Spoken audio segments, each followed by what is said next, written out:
In the magical world of Alnieth, there is an ongoing war between the mortals with limited lifespans and the immortals with respawn hacks. The outcome of the war depended on the battle between the two strongest men on both sides, Graham the human hero and Veltal, the demon lord ruling over the immortals. A battle like this would normally be a lost cause since Veltal is immortal, but with the holy sword Graham possessed, he was able to deal a blow strong enough that it somehow overcame Veltal's regeneration and led to his demise. Veltal couldn't help but praise the hero for managing to defeat him, but he was still salty about losing to a mortal, so in his final moments he swore that he would return to get his revenge, and with that he vanished from the world. Years later, Veltal awakens once more, and he is greeted by one of his loyal servants, Makina. She kneels before him and says she has patiently waited 500 years for the day that he would return, and she apologizes for having to attend to him in such informal attire, but Veltal says he doesn't mind. He's just glad she managed to perform his reincarnation ritual and bring him back to life, but with that said, he has no clue where they are and wants to begin his conquest of Alnieth once more. However, about that, Makina tells him a lot of stuff happened in the 500 years since his death, and Alnieth, it's gone. Around 80 years ago, Alnieth and Earth were caught in a major catastrophe, which caused the two worlds to fuse with one another. As a result, 90% of the population was wiped out and national governments ceased to function. So cities began to operate as independent states, and a few wars have broken out since then, but things are relatively peaceful now. That's the present state of the world, and given that Earth possessed incredibly advanced technology and Alnieth possessed magitech, the fusion of the two worlds led to a lot of rapid advancement. Makina leads him to the surface to show him what the new world looks like, and Veltal is astounded by how far the world has come, but in his astonishment, he forgets to pay attention to his surroundings, so he nearly bumps into a random guy in the street, and Makina has to push him out of the way. He apologizes to her for letting himself get distracted, but he can't believe that man so carelessly bumped into her, one of the 6 dark peers. It's almost as if they don't know or care who she is, so Veltal is prepared to instill a new sense of fear into these foolish mortals. He raises his hand to the sky, and Makina already knows what he's about to do, so she tries to tell him it's not a good idea, but it's already too late as he has already fired his spell into the sky and created a massive hole in the cloud cover. In an anticlimactic turn of events, the people seem more annoyed than scared by the fact that someone was dumb enough to use magic in the city, and an alarm goes off soon after, so Makina explains that it is forbidden to use grand magic within the city, so they have to get out of here before they get in trouble. Veltal doesn't understand why he has to do something as cowardly as running away, but since Makina insists, he goes along with her. However, as they are leaving, Veltal notices someone who looks a lot like the hero Graham, but he has no time to confront the man as Makina continues to drag him away. Once they are out of danger, Makina sits down with Veltal and informs him that after he died, the Immortals had to sign a ceasefire with the Mortals and the war between them ended. But when the worlds fused 80 years ago, the citizens of the Immortal Kingdom were forced to scatter all across the world, and not long after, the major industries began a crusade against them. Veltal asks what she means, so Makina tells him that the people of the world collectively decided that immortals didn't deserve human rights, so they began relentlessly hunting them. At first it wasn't that bad, but then people developed anti-immortal weaponry, and from that point on, immortals were killed on sight to the point of near extinction. It takes a few moments for Veltal to process that his people have been wiped out, but once he comes to terms with it, he asks Makina if she knows what happened to the other 5 dark peers. The whereabouts of May, Sowold, and Ralshin are all unknown, but sadly, Zinol is confirmed to be dead. He sacrificed himself and acted as a decoy so Makina can escape from the hunters, and he said he was doing it for the sake of Veltal, because aside from Ralshin, Makina was the only other person capable of performing Veltal's reincarnation ritual. Zinol had always been a loyal follower of Veltal, so he is grateful to have had such a good subordinate, but there's still one more person Makina hasn't mentioned, so Veltal asks her about Marcus. Makina doesn't really want to talk about Marcus, so tries to change the subject and asks Veltal if he's thirsty. Veltal says he isn't though, so Makina has to make up an excuse as to why he needs to drink something and tells him to wait there while she goes to buy one. While she's gone, a VTuber starts streaming on some billboards, and he's wondering what the hell it's supposed to be, but then he notices several lights flowing around the area, and it seems to be caused by this one girl on a roof near the billboards. It's not clear what she's doing at first, but then she flicks her wrist, and in an instant, all the billboards start playing hub videos. The girl seems pretty pleased with herself, and no one knows she's the one who did it, so she starts walking away. But as she is leaving, Veltel calls out to her and she panics a little because she just got caught. She tries pretending that she's not involved in any way, but Veltel clearly saw her do something with the surrounding ether, and then all of a sudden, the screens changed. She can't believe someone was perceptive enough to figure out what she did based on the surrounding ether alone. So she asks Veltel who he is, although she doesn't take him seriously when he says he's the Demon Lord. Veltel explains that he knows she did something to the giant picture screens, but he doesn't understand the principle behind it, so he would love to learn about it from an expert like her. The girl is flattered that he thinks she's an expert on the subject, so she starts talking about how this was just some basic hacking, and by comparison, leaking the Pokemon files was way harder. All she did just now was take advantage of a fatal flaw in the billboard's logic barrier, and then she just slipped in some spicy videos for fun. Veltel interrupts her speech and tells her she is looking for one of his subordinates named Marcus, and he's wondering if she has any idea where he can find him. The girl points to the massive tower in the middle of the city and says the CEO of that company is named Marcus, so he might be able to find him if he goes there. Veltel follows her advice and heads up to the Heavy Magic Industries in search of Marcus. As he enters, he spots this weird-looking thing waving at him, but he ignores it and heads to the front desk and tells the receptionist that he is here looking for Marcus. But before he's even done speaking, Marcus's private secretary comes down and says she is here to bring Veltel to Marcus. They both get on an elevator headed to the top of the tower, and while they go up, Veltel notices that the secretary has a pin of that thing he saw when he came in, so he asks what that is about. She proudly exclaims that this is the mascot of the company, and they plan to create a brand around it in the near future. Eventually, Veltel arrives at the top of the tower, where he finds Marcus sitting atop his throne. Marcus says it has been a long time since he last saw Veltel, but Veltel finds it disrespectful that Marcus is remaining seated while in the presence of his king. Marcus ignores him and asks what business he has here, so Veltel says he wants Marcus to help him rebuild the Immortal Kingdom. Marcus laughs in his face for a solid minute before telling him that he won't be doing that in a mocking tone.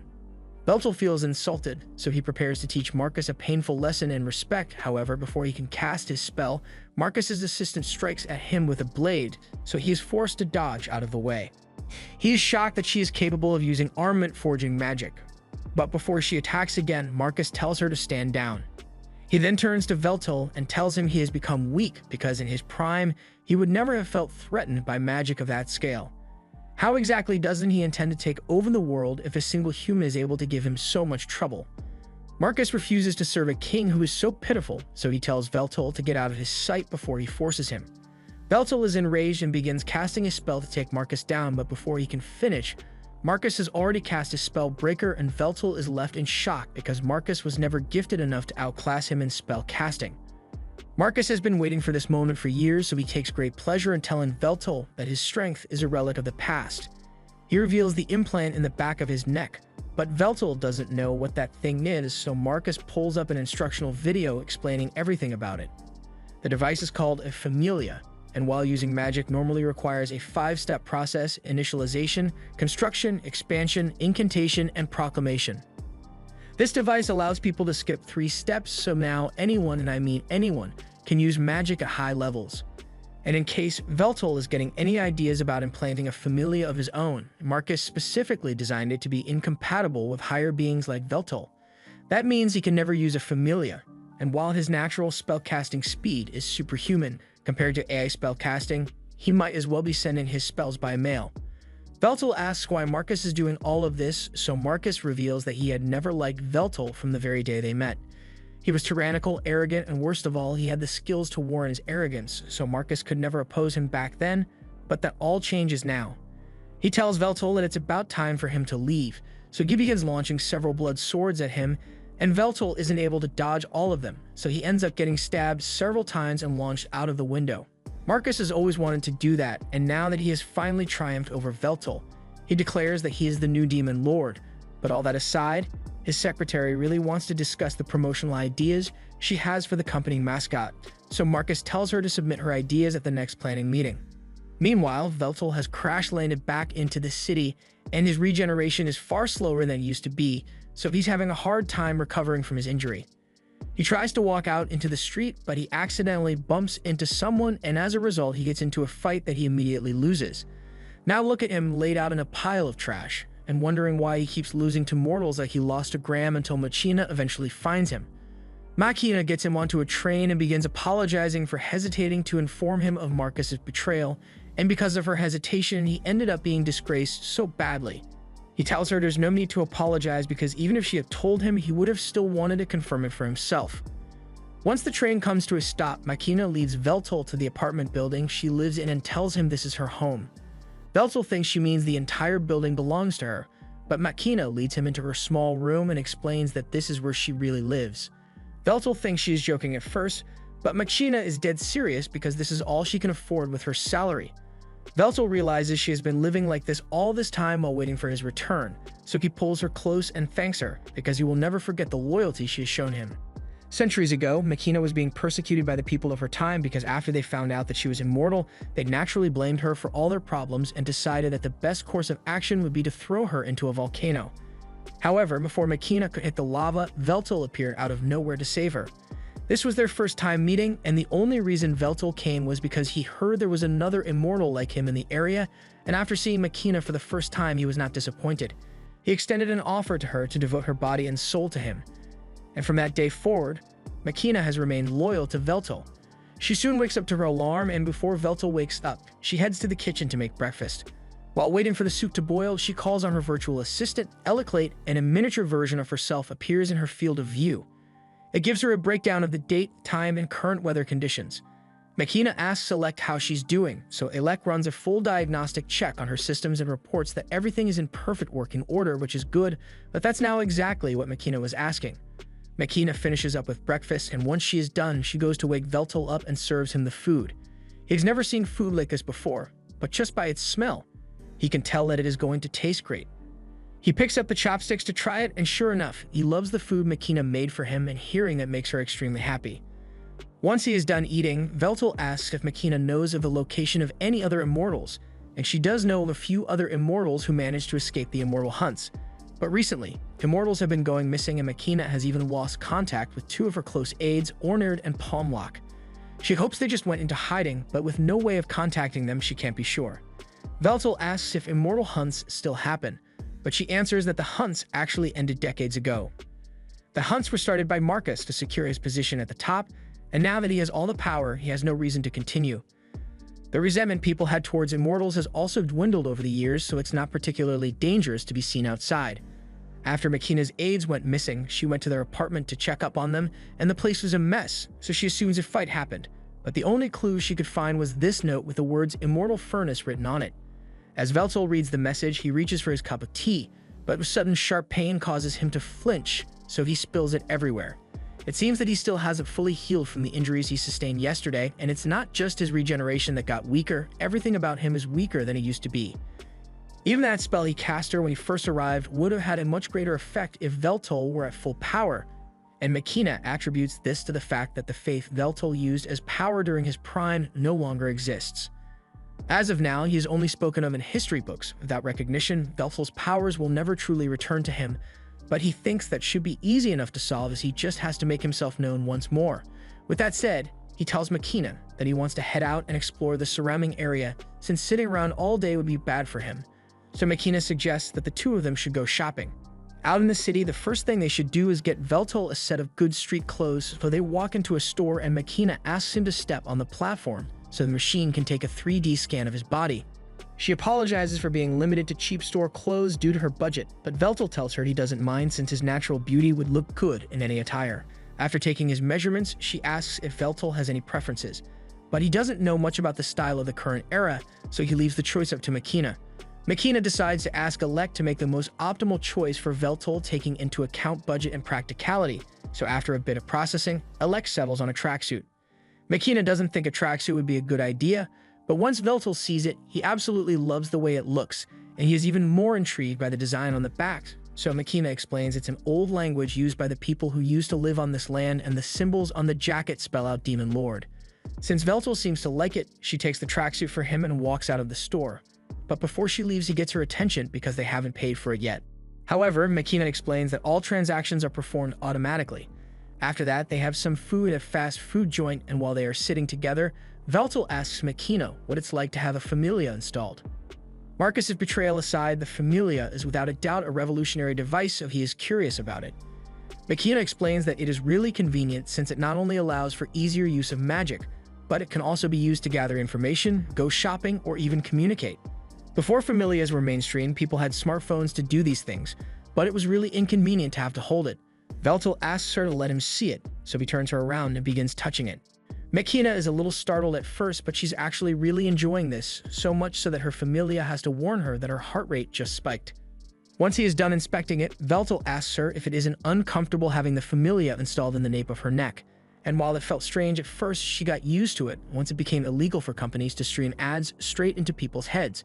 It's difficult to live daily life without one of these, but at the same time, having a Familia doesn't necessarily make your life better, as shown by her current living situation. As they walk home, Veltal makes a declaration that he will get a job. Makina is taken aback and tells Veltal that he doesn't need to do something as lowly as working. Her living conditions may be suboptimal right now, but she assures him that she will provide a better lifestyle for him. She says she will just pick up more shifts or maybe even get 2 or 3 more jobs. But Veltal interrupts her and says that times have changed. He is no longer the omnipotent god he once was, so he needs to adapt to the current circumstances. And most importantly, he wouldn't feel right if he just sat back and did nothing while Makina worked to provide him with food, clothing, and shelter. Without his duties as king to occupy him, he will need to take up labor. But that does not mean he has given up on conquering the world, so he asks Makina if she is willing to continue to serve him, and Makina swears to be by his side for the rest of her life. Later that day, Veltal is about to head out to look for a job, but Makina refuses to let him go without her because she's worried about him.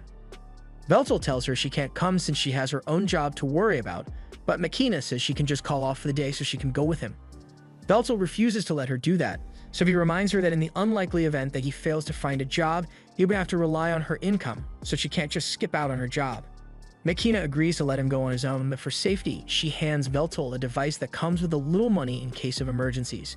It also has a tracker, so if there's any trouble, Veltal can use this to contact her, and she will race over as soon as possible. He realizes that she is worried about him, but the extent she is going to just makes him feel like a child. Still, even though he said he wanted to go by himself, he doesn't have a clue what kinds of jobs are available or how to get one. He's also starting to get hungry, so he can't afford to be picky about it unless he wants to end up begging on the street. He gets up and yells out that he has no money and is looking for a job, but as he is yelling, one guy comes up to him and tells him to stop. He says if Veltal wants work, he should go to the commercial guild with his citizen ID, but Veltal has never heard of a citizen ID, so the guy assumes he must be an immigrant. Since it's clear that Veltal doesn't know anything about the city, the man informs him that this is his turf, so Veltal can't be doing stuff like this out here. Veltal hadn't realized he was encroaching on someone else's territory, so he apologizes and turns to leave, but before he does, the man hands him an application form and tells him to take it to the commercial guild so he can apply for a job there. It won't guarantee that he gets anything, but it's better than having nothing. Also, he warns Veltal not to get involved with any companies under the IHMI company, especially construction-related, because they are incredibly exploitative and laugh in the face of safety regulations. Veltal takes the man's advice and thanks him for the help, so he heads to the commercial guild in search of employment. However, once he gets there, the interviewer isn't too enthusiastic about employing him. On his application, Veltal wrote down wide-scale annihilation magic as one of his special skills, and he also wrote down dungeon creation and experience leading a nation 500 years ago. So the interviewer calmly puts down his application and tells Veltal that there are no positions available for him. Besides, since Veltal doesn't have a familia, he isn't eligible for hire anyway. After Veltal returns home, he is feeling really depressed about not getting a job, so he lays on Makina's lap and asks her if he is really incapable of doing anything in this world, but she assures him that he is still superior to everyone else, so she tells him he should just let her do the working from now on. However, Veltal refuses to sit idle, so he asks Makina if there is anyone she can contact for assistance, and now that she thinks about it, there is someone she can call. Veltal is surprised that Makina actually has a friend in this era, but Makina wouldn't exactly call the person a friend. They do go shopping together, eat, play, and sleep over sometimes, but that's about it. Veltal is confused because they sound exactly like a friend to him, but Makina still refuses to acknowledge it. A little while later, they meet Makina's friend in a nearby cafe, and it turns out to be a hacker girl Veltal had met yesterday. She introduces herself properly to Veltal and says her name is Takahashi, but even though Makina had mentioned how the Great Demon Lord would one day be revived, she never actually thought she would be able to meet him in the flesh. She starts poking Veltal to make sure he is real, and Makina yells at her not to be disrespectful, but Veltel says it's fine since he is the one asking her for assistance here. Veltel asks how Takahashi and Makina met, so Takahashi starts explaining that she met Makina on a doujin site, but after seeing the look on Makina's face, she realizes that she probably shouldn't tell Veltel about Makina's search history, so she tells him to forget about it. Just then, Veltel notices the familia on Takahashi's neck, so he reaches over to inspect it, which freaks Takahashi out, but she lets him finish what he's doing. Veltel apologizes for startling her, but he noticed that Takahashi's familia was different from Makina's, so he was looking into how it is built and how it functions. Takahashi is surprised that Veltel can do all that just by touching it. So Makina explains that Veltel has a Sage Eye ability that allows him to use the flow of mana to understand the composition of any object he touches. He has a general idea of how a familia works, but there are still a lot of components he can't fully analyze yet. However, that's a problem for another day because the reason they are here right now is to ask if Takahashi can introduce Veltel to some kind of work. She asks why Veltel doesn't just go to the commercial guild, but he already tried that, and they rejected him for not having a familia. And due to a certain CDO's vendetta against him, Veltel can't have a familia installed, so they were hoping Takahashi would have some ideas. Takahashi thinks about it for a second, and Veltel is a young-looking, 500-year-old demon lord with a great voice, a handsome face, and no familia. Yeah, there's only one clear option available, so it has been decided that Veltel will become a streamer. Takahashi explained that streamers post videos of themselves doing stuff online, for which they receive money from ad revenue or donations. She even has some leftover equipment from when she used to stream, although it will be a little outdated. But if he becomes popular, he can just buy new equipment for himself. Makina says she is firmly against the idea of Veltel becoming a streamer because the job is extremely unstable and risky. She thinks it would be much better if he got a reliable job like flipping burgers, but Takahashi thinks this could be a great opportunity for him. Veltel has a great voice, great looks, and an incredible aura, so he fits all the markers for becoming a star, and when she puts it like that, Makina can't deny that Veltel is charming, but she still isn't sure this is a good idea. There are some games he wouldn't be able to play without a familia, but he could always just stick to the games that still use physical controls. And most people don't even watch because of the game anymore, they'd just be watching to see Veltel do stuff. Makina asks him what he thinks about all this, and given the fact that he doesn't have many options available to him, he agrees to go along with Takahashi's idea. Later that day, Makina was taking a bath while Veltel did some research about this world's internet, and it doesn't take him long to figure out how it works. It allows people to spread information faster than anything he has ever seen, but as a result of all this access, people either resort to watching cat videos or doing degenerate shit online. He believes it should be easy enough for him to sway public opinion in his favor with this, but all of a sudden, Makina finishes her bath and walks out completely naked. Once she realizes what just happened, she gets dressed and apologizes to Veltel for being so inconsiderate. She has lived alone for so long that it became a habit, but Veltel tells her that there's nothing to be sorry about because he actually thought her body was quite beautiful, although he still thinks his own body is better. A couple hours later, Takahashi arrived at Makina's house with all her old equipment so she can help Veltel set it up. And once it's done, she hands him the controller so he can try out some games. She tries explaining the controls to him, but Veltel tells her there's no need since he already knows exactly how it works. Something like this is much easier to analyze than a familia, so he starts scrolling through the game library and settles on Bloodborne. Takahashi remembers how so many people rage quit because the game was too difficult, but she's sure Veltel's analysis skills will make this easy for him. However, as Veltel starts up the game, he couldn't even make it past the intro. This is a lot harder than he thought it would be, and even after a few hours of gameplay, he still hasn't made much progress, so Takahashi tells him straight up that he sucks at it. Makina thinks Takahashi is being rude, but Veltel is well aware that he sucks at this. He understands the mechanics, he just can't seem to master it, so Makina is a little worried that he won't be able to stream after all. On the contrary, Takahashi thinks this will actually work out great for Veltel's online image, because the only thing the internet loves more than a hot guy is a hot guy who fails confidently. But before that, Takahashi says they need to work on Veltel's introductory greeting. Veltel asks if he can just introduce himself normally, but Takahashi tells him that that's not an option. There are already over 5 million streamers in the world, and barely 1% of those streamers actually make enough money to survive, so if Veltel wants to get into the business, he has to think of a way to leave an impression on as many people as possible with his greeting. Takahashi seems to think the greeting is a really big deal, so Veltel asks Makina if she has any ideas on what he could use as a greeting. Makina thinks about it for a second, and she thinks it would be best if he just adapted one of his warden declarations and used that. Veltal gives it a try, and the declaration is basically him telling the foolish mortals that they should be honored to be in his presence, and it's dramatic, so Takahashi thinks it's a good start, but it still isn't very attention-grabbing, so they will have to think of something to add to it. In the meantime, Takahashi says she will give Veltal a crash course on everything he needs to know about streaming. Basically, he's going to need to stream every day, even if no one is watching, and no matter what he does, he has to avoid talking about any erotic or racist stuff, because that'll get him banned quicker than Asmongold. Most important of all, while Veltal is streaming, Makina has to make sure she never gets caught on camera, because they can't have people thinking she's his girlfriend. As a friendly gesture, Takahashi asks one of her friends to help promote his stream, but he owes her a favor after this.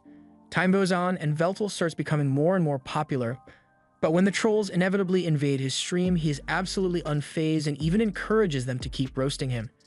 It doesn't matter to him since he gains power from having others think about him, so even negative publicity works out in his favor. Before long, through hard work and determination, Veltal reaches 1 million views, and for his latest stream, he will be playing Bloodborne 3 non-stop until he clears it. However, while he does this, there's a camera being pointed at Makina's house, and it captures the moment Makina gets home from work. As Makina enters, Veltal has just successfully cleared the game, so he is celebrating his victory, and many of his fans congratulate him on it. He had improved a lot after finishing the first and second Bloodborne games, but this was still insanely difficult to beat, and he's glad he got through it. He thanks all his fans and haters for sticking with him until he was done, but with that said, he has to end the stream for today. Once he is done, Veltal breathes a sigh of relief, and Makina opens the door to check if he needs anything. Veltal says he's fine and he's going to head out because he has a package he wants to pick up. Makina offers to go pick up his package for him instead, but Veltal has been looking for an excuse to move around for a while, so Makina says she will have dinner ready for him by the time he gets back. He heads out into the city, and as he walks through the slums, he talks about how distorted and trained the social structures are in this city. However, as he continues to walk, he is shocked to come across a familiar face sitting on the side of the road. The hero Graham. Back in the day, Graham was a kind brother and was taking care of his little sister, Melina, who had fallen ill. He comforted her and said he would head out to gather some medicinal herbs to help her recover, but as he was about to leave, his father called out to him and handed him a sword. He had heard that there were monsters active in the forest, so he wants Graham to take the sword so he can protect himself if he runs into anything dangerous. His mother is also worried about his safety, so she says a small prayer for him before he leaves, and Graham thanks both of them for their consideration. He went out into the forest that day, and the herb gathering went smoothly, but as he was returning home, he ran into an army of lizardmen under the leadership of Zanol, one of Veltal's generals. Since he was hidden, he didn't have to fight them, but he wondered what they could possibly be doing in such a remote location. To his horror, when he returned home, he discovered that his home, along with his entire family, had been burnt to the ground. And from that day forward, he swore that he would get his revenge on Veltal. But right now, he has a dazed look in his eyes, and he is seated next to his sworn enemy. Veltal begins talking about this udon shop and assures Graham that this is one of the best joints around, but Graham doesn't have much to say about that. Veltal tries to keep the conversation going and says that the food of this world is far better than it was back in his day, and Graham agrees, but he still doesn't have much to say. The food finally arrives and they are both about to eat, but Graham finally says something and talks about how strange it feels to be slurping noodles while seated next to the enemy who killed his family and friends. Veltal feels the same way since Graham single-handedly killed several of Veltal's vassals, but right now, he bears no hatred towards Graham at all. He's just curious to know how Graham managed to survive this long when he's immortal. The only explanation would be if Graham somehow became immortal, but that would go against his entire ideology of making the most out of a limited lifespan. Graham explains that he didn't give up his mortality. Rather, as a reward for defeating Veltal, the goddess Meldia gifted him with the blessing of eternal youth, and while that blessing has allowed him to live this long, it doesn't make him immortal. Veltal comments that goddess Meldia must have been quite fond of him, so he can imagine her granting him such a blessing. After Graham ended the war with the Immortals, Immortals began starting wars among themselves again, so he was ordered to go out to the battlefield and slay the same mortals he had once fought to save. And even after the Civil War had ended, the people turned their hatred towards Graham for some reason. Veltal believes an outcome like that was inevitable since people naturally fear individuals with great power. Graham was exiled from the kingdom, so he was forced to wander for centuries until Fantation happened and the worlds became fused. Since then, he has killed so many mortals and immortals that he believes there is no place for him left in this world as a hero. He asks Veltal why he sought to rule the world in the first place, so Veltal answers that he was trying to achieve world peace.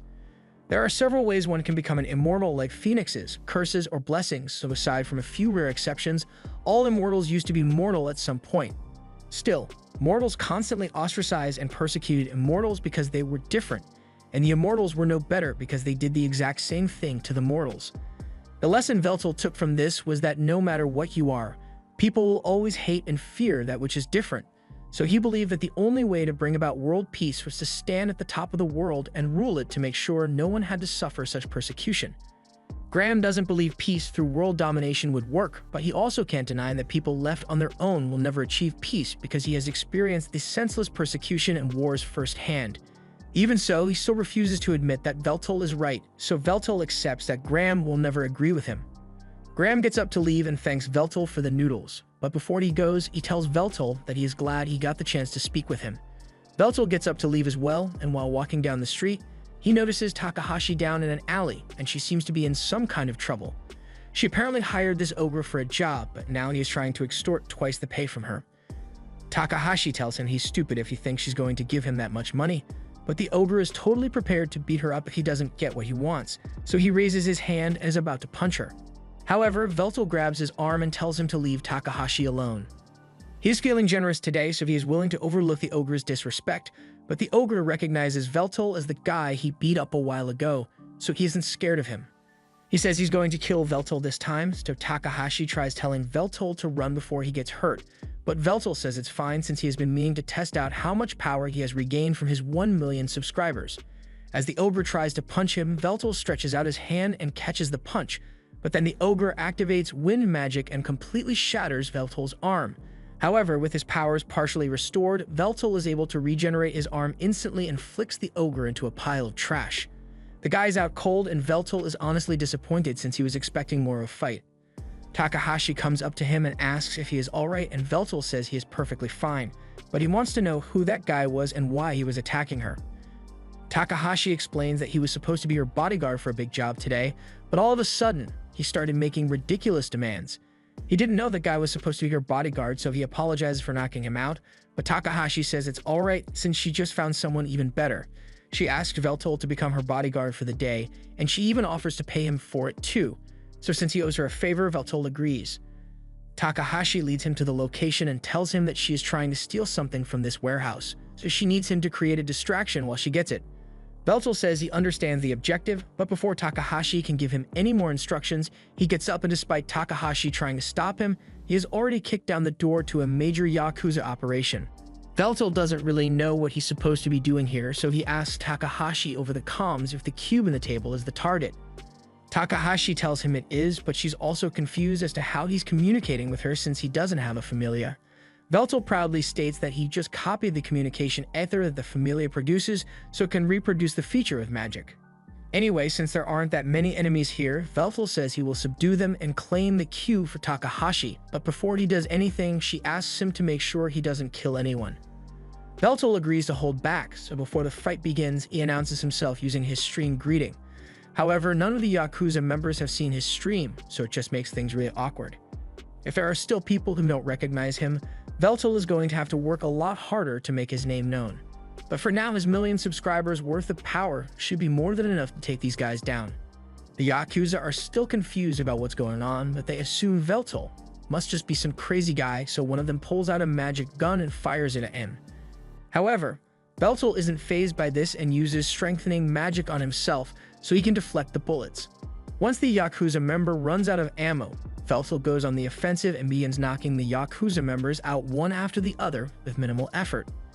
The Yakuza member with a magic gun switches to a regular gun since it's faster than reloading, but just before he shoots, Takahashi takes control of his vision and displays an illusion that tricks the Yakuza member into shooting his partner.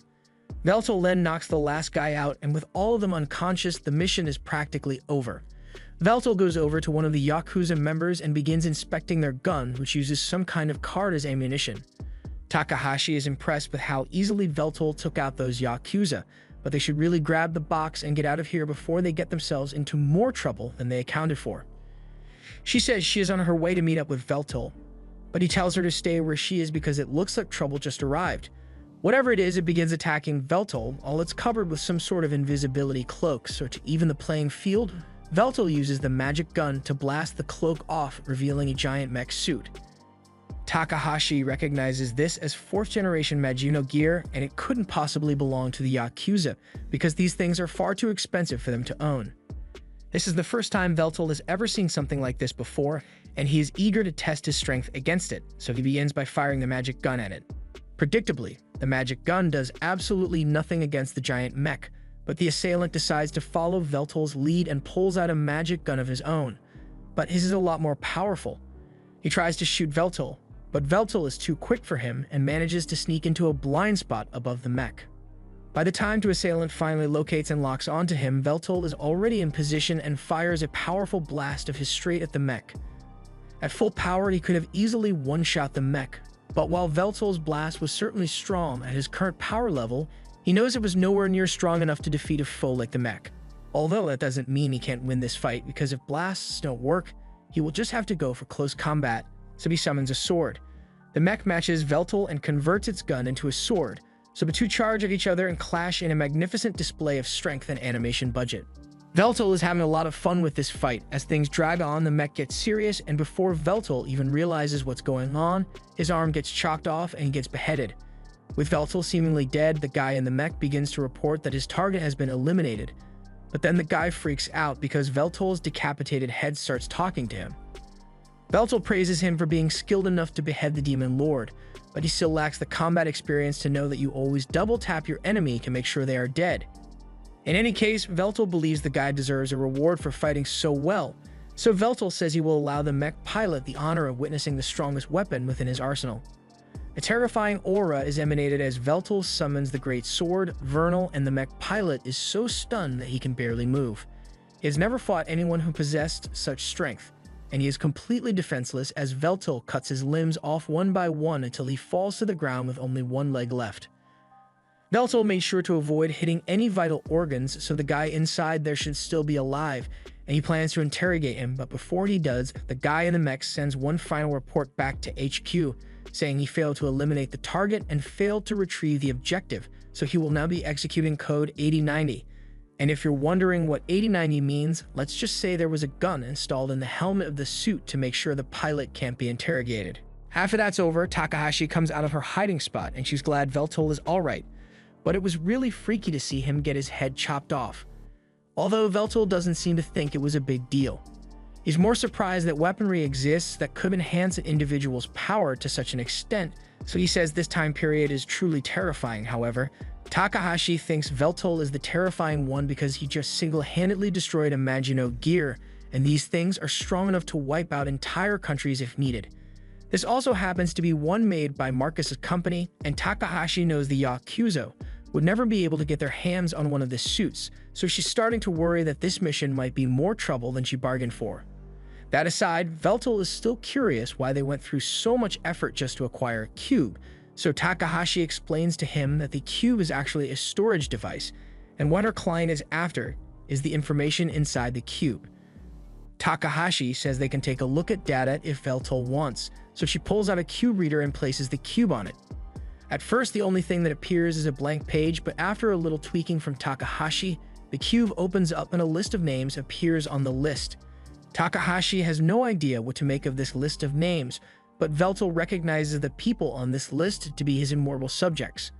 This is concerning, so Takahashi says she will contact her client so she can find out what the list is about, but unfortunately, her client isn't answering his phone. So they are going to have to go meet him in person if they want to discuss this. Takahashi leads Veltal to the massive apartment building where her client is and says the guy they are looking for is up on the 13th floor.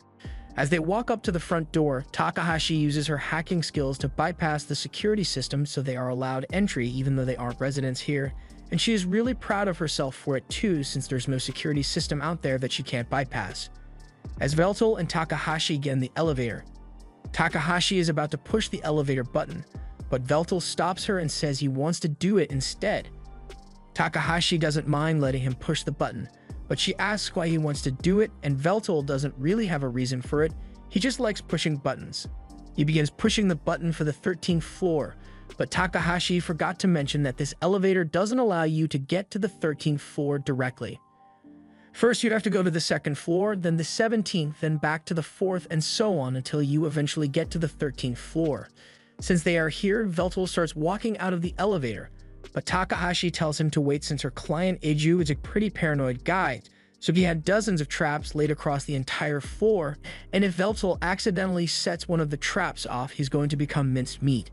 Veltal appreciates the warning, but as far as he can tell, there are no traps in this room.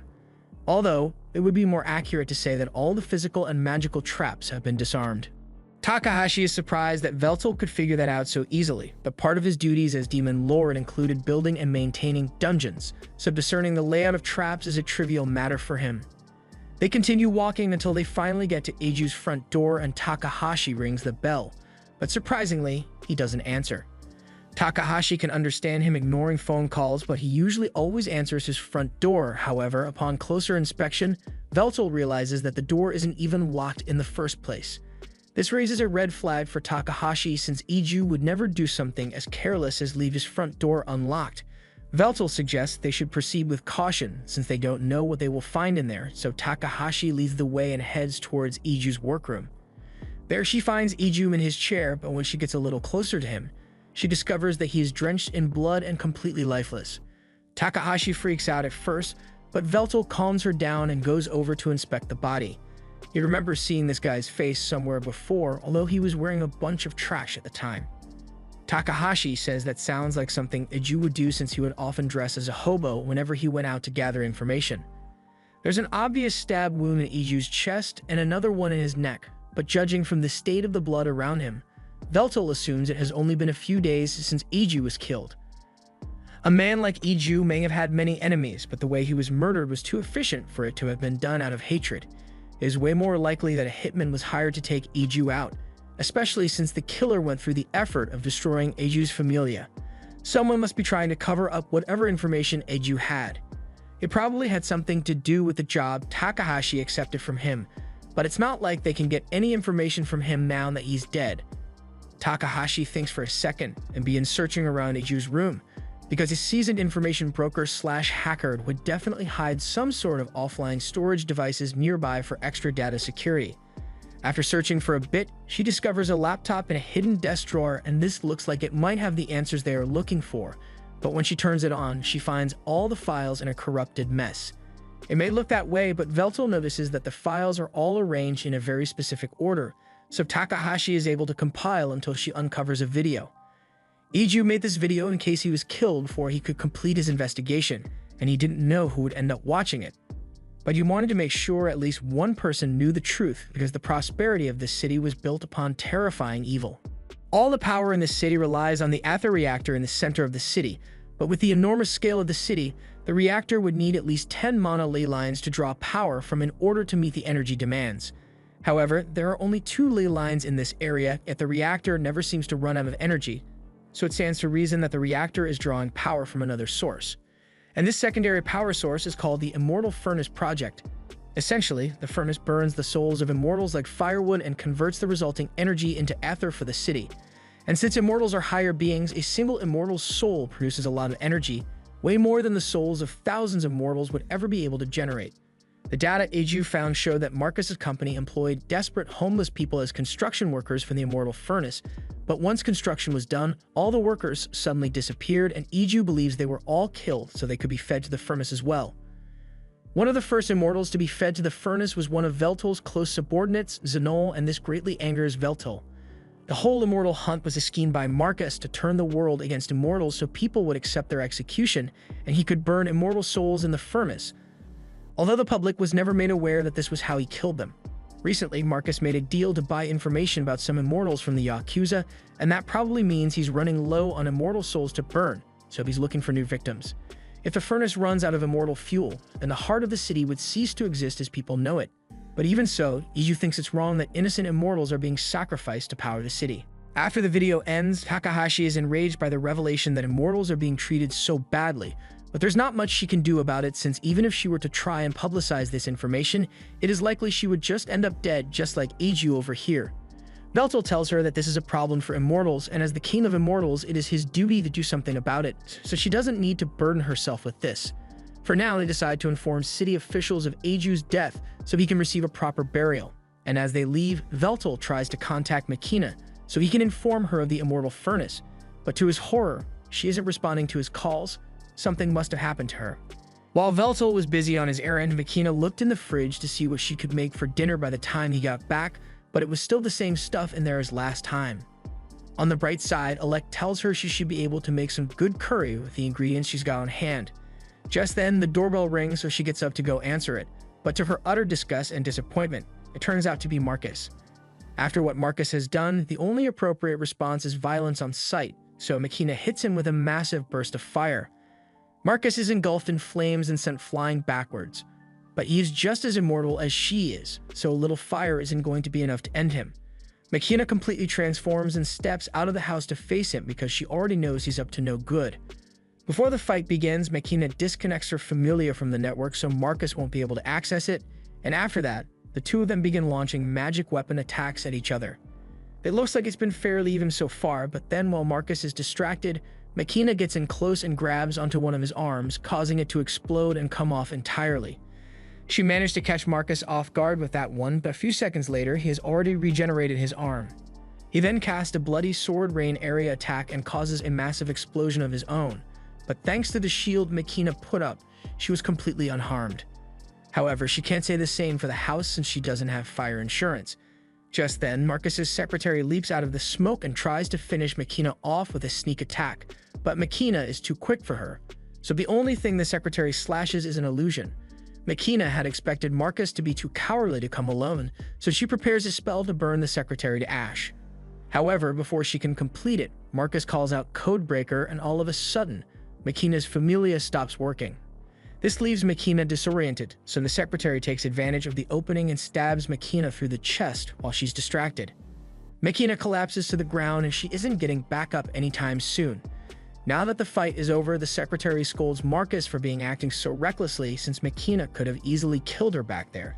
And all this fighting could have been avoided if Marcus had simply disabled Makina's familia from the start. As the two stand over Makina's motionless body, Makina glares at Marcus, but Marcus is actually enjoying it because he loves seeing Makina in such a pitiful state. Makina asks him what he did to her, so Marcus explains that he simply shut her familia down. Makina didn't think it would be possible for him to do since she disconnected her familia from the internet before the fight started, and normally she would have been right, but Marcus's familia is somewhat special.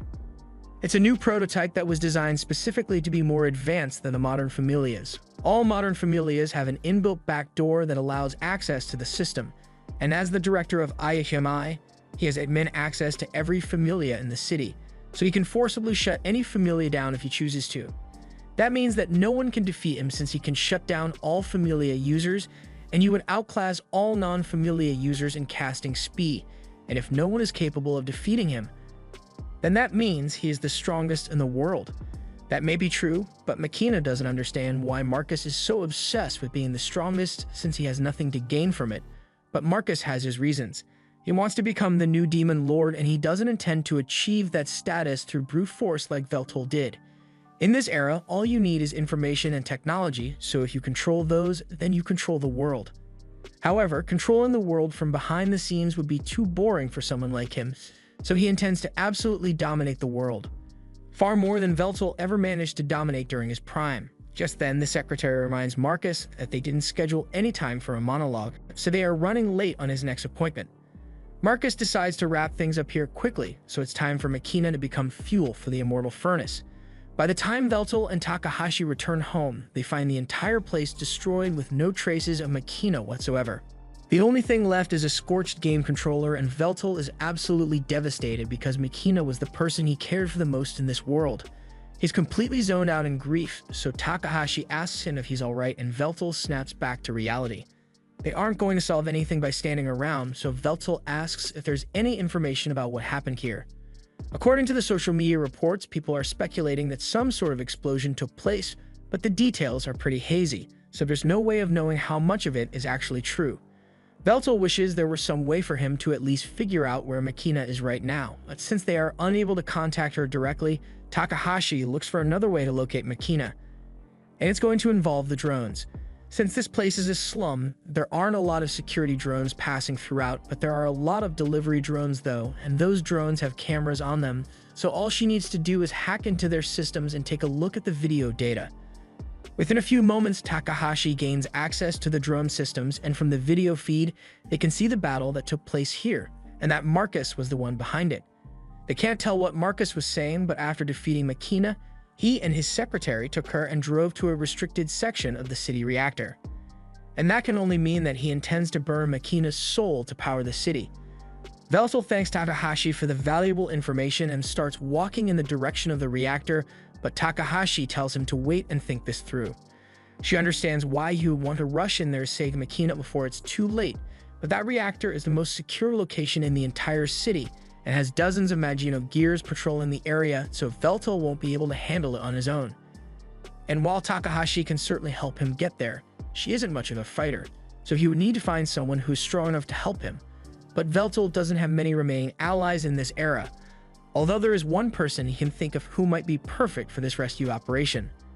Veltal later goes to meet with Graham, and at first, Graham wants nothing to do with him. But when he sees the proud Veltal kneel before him and ask for help, he decides to at least hear him out. Veltal explains everything he has learnt about the city's ether reactor, and Graham had always suspected that something wrong was going on there. But now that he knows the truth, he's absolutely appalled by the despicable nature of the project. Veltal pleads with Graham to assist him in storming the reactor because he knows he cannot save Makina as he is right now, but Graham seems more annoyed than sympathetic. Veltal's subordinates killed Graham's family, Veltal himself waged dozens of wars and killed millions of people, and now he is bowing his head to his sworn enemy just to save the life of one immortal woman. He finds this to be utterly shameless. Graham does not like the fact that this city is built upon the deaths of innocent people, but at the same time, that reactor is the heart of this city, so if he were to agree to help Veltal destroy it, then the entire city would be plunged into darkness, and the lives of millions of people would be ruined. He asks if Veltal is planning to destroy the lives of everyone just to save one person, but Veltal laughs at the idea of such a short-sighted plan.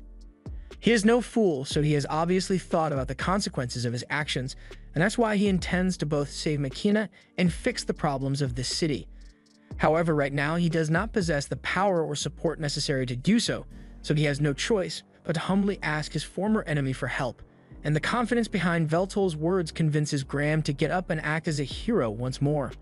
However, he makes it extremely clear that he is not doing this to help Veltal, and he still hasn't forgiven all the atrocities Veltal committed centuries ago, but there's a kidnapped woman whose soul is about to be burnt, so he agrees to temporarily join forces for the sake of justice, although it still feels strange to be teaming up with the Demon Lord. A little while later, Takahashi manages to find a way for the two of them to get into the reactor without having to go through the restricted area, so she leads them to a hidden entrance. Apparently, this was used to transport all the materials that were used to build the reactor, but even if this path will eventually lead them to the reactor, Veltal says they don't have enough time to clear a maze like this. On the other hand, Graham thinks it will be child's play to clear this maze, since he has done it so many times in the past. He casts a spell called Auto Mapping, and within a few seconds, a detailed map of the maze begins to appear in his hand. Veltal has never seen a spell like this before, so Graham explains that it's a unique one he came up with during his time as an adventurer. But that just makes Veltal angry because he put a lot of effort into building those dungeons back in the day, and it turns out Graham was just cheating his way through it. He accuses Graham of having no pride as an adventurer, but Graham says an adventurer's pride has nothing to do with this, since his goal was always to get through dungeons as quickly as possible, so he couldn't care less if Veltal's traps and tricks went to waste because he had a map. Takahashi is getting sick of all their arguing, so she yells at them to quiet down and take the mission seriously because they still need to rescue Makina. The two of them realize they were being really childish, so they both apologize to Takahashi and promise to focus on the task at hand. A few moments later, Graham finishes creating the map, and with this, they will be able to make their way through this maze without getting lost. Veltal asks if Graham is sure they can trust the map, and Graham confirms it, adding that his mapping magic can also detect traps and enemies. But this maze doesn't seem to have any security measures, so it should be fine for them to take the shortest path to the reactor. As the two of them head towards the reactor, Veltal calls Takahashi to apologize again for his outburst earlier. Takahashi is still a little pissed about it, but as long as Veltal stays on task from now on, she's willing to overlook it. He asks her how her end of the plan is going so far, and she says she is making steady progress. But what she's working on will take a lot of time to get ready, so she's not sure if she will be able to get it done by the time the two of them make it down to the reactor room. If she ends up needing more time, Veltal and Graham are going to have to keep the enemies busy for a while to compensate, and Veltal understands that. As they descend, the ambient ether becomes more and more dense and communication with Takahashi gets choppy, so before she gets cut off, she tells him she will finish making the preparations. Veltal takes a deep breath to prepare himself for what lies ahead, and Graham comments that he can tell that Veltal has grown stronger than he was in the past. Veltal doesn't know what he's talking about since he is clearly nowhere near the strength he had during his prime, but that's not what Graham was talking about. Veltal was able to lower his head to this sworn enemy in order to save his subordinate, but the old Veltal would have let Makina burn before he bowed to anyone. That shows that Veltal's strength of character is greater than ever before, and if he had been like this when they had their showdown all those years ago, then the results might have been different. As the lift arrives at the destination, Veltal and Graham are confronted by Marcus's secretary, and she's been expecting them since Marcus knew Veltal would eventually show up. Marcus has Makina restrained and is holding her near the core of the reactor, and he seems to be taking great pleasure in the fact that he's about to kill a former comrade. After Veltal was revived, Marcus did a little digging into those around him and research, and that's when he discovered that Makina was still around and kicking. Over the years, with the immortal hunts he had orchestrated, he's caused the deaths of many immortals, so he never could have imagined that Makina was still alive and laying low within the city. He explains to her that this place is known as the Immortal Furnace, and as the name suggests, it basically burns the souls of immortals as fuel to generate ether, which in turn fuels the city. At first, Makina is a bit confused by Marcus' monologue, but then she remembers that two of her subordinates are still missing, so she pieces together that Marcus must have kidnapped and fed them to the Immortal Furnace. Marcus recalls those two and tells Makina all about how concerned the two of them looked for one another as their souls were burnt up, and this enrages her to such an extent that she unleashes a large torrent of flames, but Marcus simply puts up a shield and remains unharmed. He further taunts Makina, reminding her of her fellow dark peers, Xenol, and informing her that he was the first immortal to be fed to the furnace. Marcus even enjoyed hearing Xenol's screams of agony so much that he recorded it and turned it into a mixtape. Makina asks him if he intends to use her as fuel as well, but that should be pretty obvious by now. The last immortal lay stuck in the furnace is about to burn out, and Marcus can afford to let the reactor run out of power since it's the cornerstone of this city. Normally, he would have just sent people out to find more immortals, but if what he is doing were to become public knowledge, there would be a bunch of annoying people talking about things like immortal rights, and he doesn't want to have to deal with that, which is why he went to retrieve Makina personally. Since she's one of the Dark Peers, her soul should be strong enough to burn for a couple of years, so Marcus won't have to worry about refueling for a while, but he's probably going to have to start looking into alternative power sources at some point. While Marcus is still monologuing, his secretary faces off against Veltal and Graham. She tells Veltal that she was assigned to stand guard and delay him long enough for Marcus to get through his evil monologue and feed Makina to the furnace. She didn't think Veltal would have the guts to show up though, and not only did he come, but he brought a friend along. And that friend happens to be none other than the hero Graham. Graham is surprised that there are people in this era who still know of him, but the secretary just recognizes him from the files they have in their database. She finds it interesting that the Demon Lord and the hero are working together, but she's still got a job to do, so she won't let them pass without a fight. Graham tells Veltal to go on ahead while he keeps the secretary busy, but Veltal warns him that he should be careful because from what he has seen, this secretary's skills are on par with Xenol the Karmic Swords. But while that may be an impressive feat for her, Graham recalls overwhelmingly defeating Xenol in pure swordsmanship during the Immortal War, so if her skills are anything similar, he isn't worried about losing to her. The secretary takes offense to this statement, so she decides to show Graham what she can do and dashes behind him to launch a surprise attack. Graham is caught off guard by her incredible speed, but before her sword strikes him, he manages to guard himself and prevent any injuries. While he does this, Veltal starts sprinting away so he can rescue Makina, and as much as the secretary wants to stop him, she's not going to be able to slip past Graham without a fight. Before Veltal leaves, he tells Graham to make sure he doesn't die, and then he jumps down the center line of the reactor to make it to the core as fast as possible. The secretary really needs to stop Veltal, so she decides to take Graham down as quickly as possible and regroup with Marcus, and to do that, she activates her zero base gear. There is a blinding flash of light, and before Graham realizes what's going on, he gets hit and is knocked all the way into a wall. He looks down at the secretary, and she is now wearing a full set of Magino gear, and not just regular Magino gear either. This is a prototype next-gen version that has yet to be released. It is more efficient, quicker, and most importantly, it fits better, so the secretary's curves won't go to waste. However, there is still one flaw with the design because the operational time of this suit is entirely dependent on the user's magical reserves, but the secretary isn't going to let this fight last long enough for her magic to run out. She dashes forward, and now she's even faster than she was before, so as she lands in the wall behind Graham, he barely has enough time to raise his sword and block before he gets knocked through the floor. The secretary tells him that he should be honored to face such a marvel of modern engineering, but Graham isn't interested in hearing her go into another marketing pitch. The secretary calls Graham a relic of the past since his sword, armor, and even his familia are all outdated, and as such, she is sure she will be able to claim victory with her cutting-edge techniques and equipment. Graham tells her that fancy equipment and training don't guarantee victory in a match because at the end of the day you either win or you lose, and the secretary agrees, but then again, her fancy equipment is pretty fancy. She slashes at Graham with such speed that he is barely able to react and block before he is hit, but then he sees her sheath her sword again, and the second she does, she unleashes yet another lightning speed slash. However, this time Graham was prepared for it, and he is able to block it much more comfortably. Even so, he still can't find any openings in her defenses, so he admits that the level of advancement this era has achieved is truly frightening. The secretary tries dashing behind him to attack once more, but Graham has seen that already, so he parries her attacks and kicks her away. But he can tell that he didn't do much damage due to the toughness of her armor. He hasn't made much progress against her in this fight, but he has at least figured out one thing about her attack pattern. He says she can only use that lightning-fast attack of hers when her sword is fully sheathed, and the secretary confirms that he is correct, but simply discovering that doesn't mean he can beat her. With her Magino gear and incredible attack speed, her victory is pretty much guaranteed, and she's grown tired of wasting time here, so she's going to finish this quickly. She begins repeatedly attacking Graham with her lightning blade, but he seems to have gotten used to the speed, so he's able to dodge her attacks fairly easily. And even when he gets hit, he takes almost no damage and recovers immediately before landing on his feet.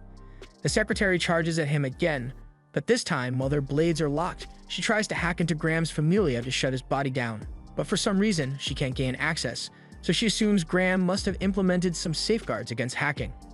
If she can't hack into his familia, this is going to be a lot harder than she anticipated, but she is still confident that she can win nonetheless.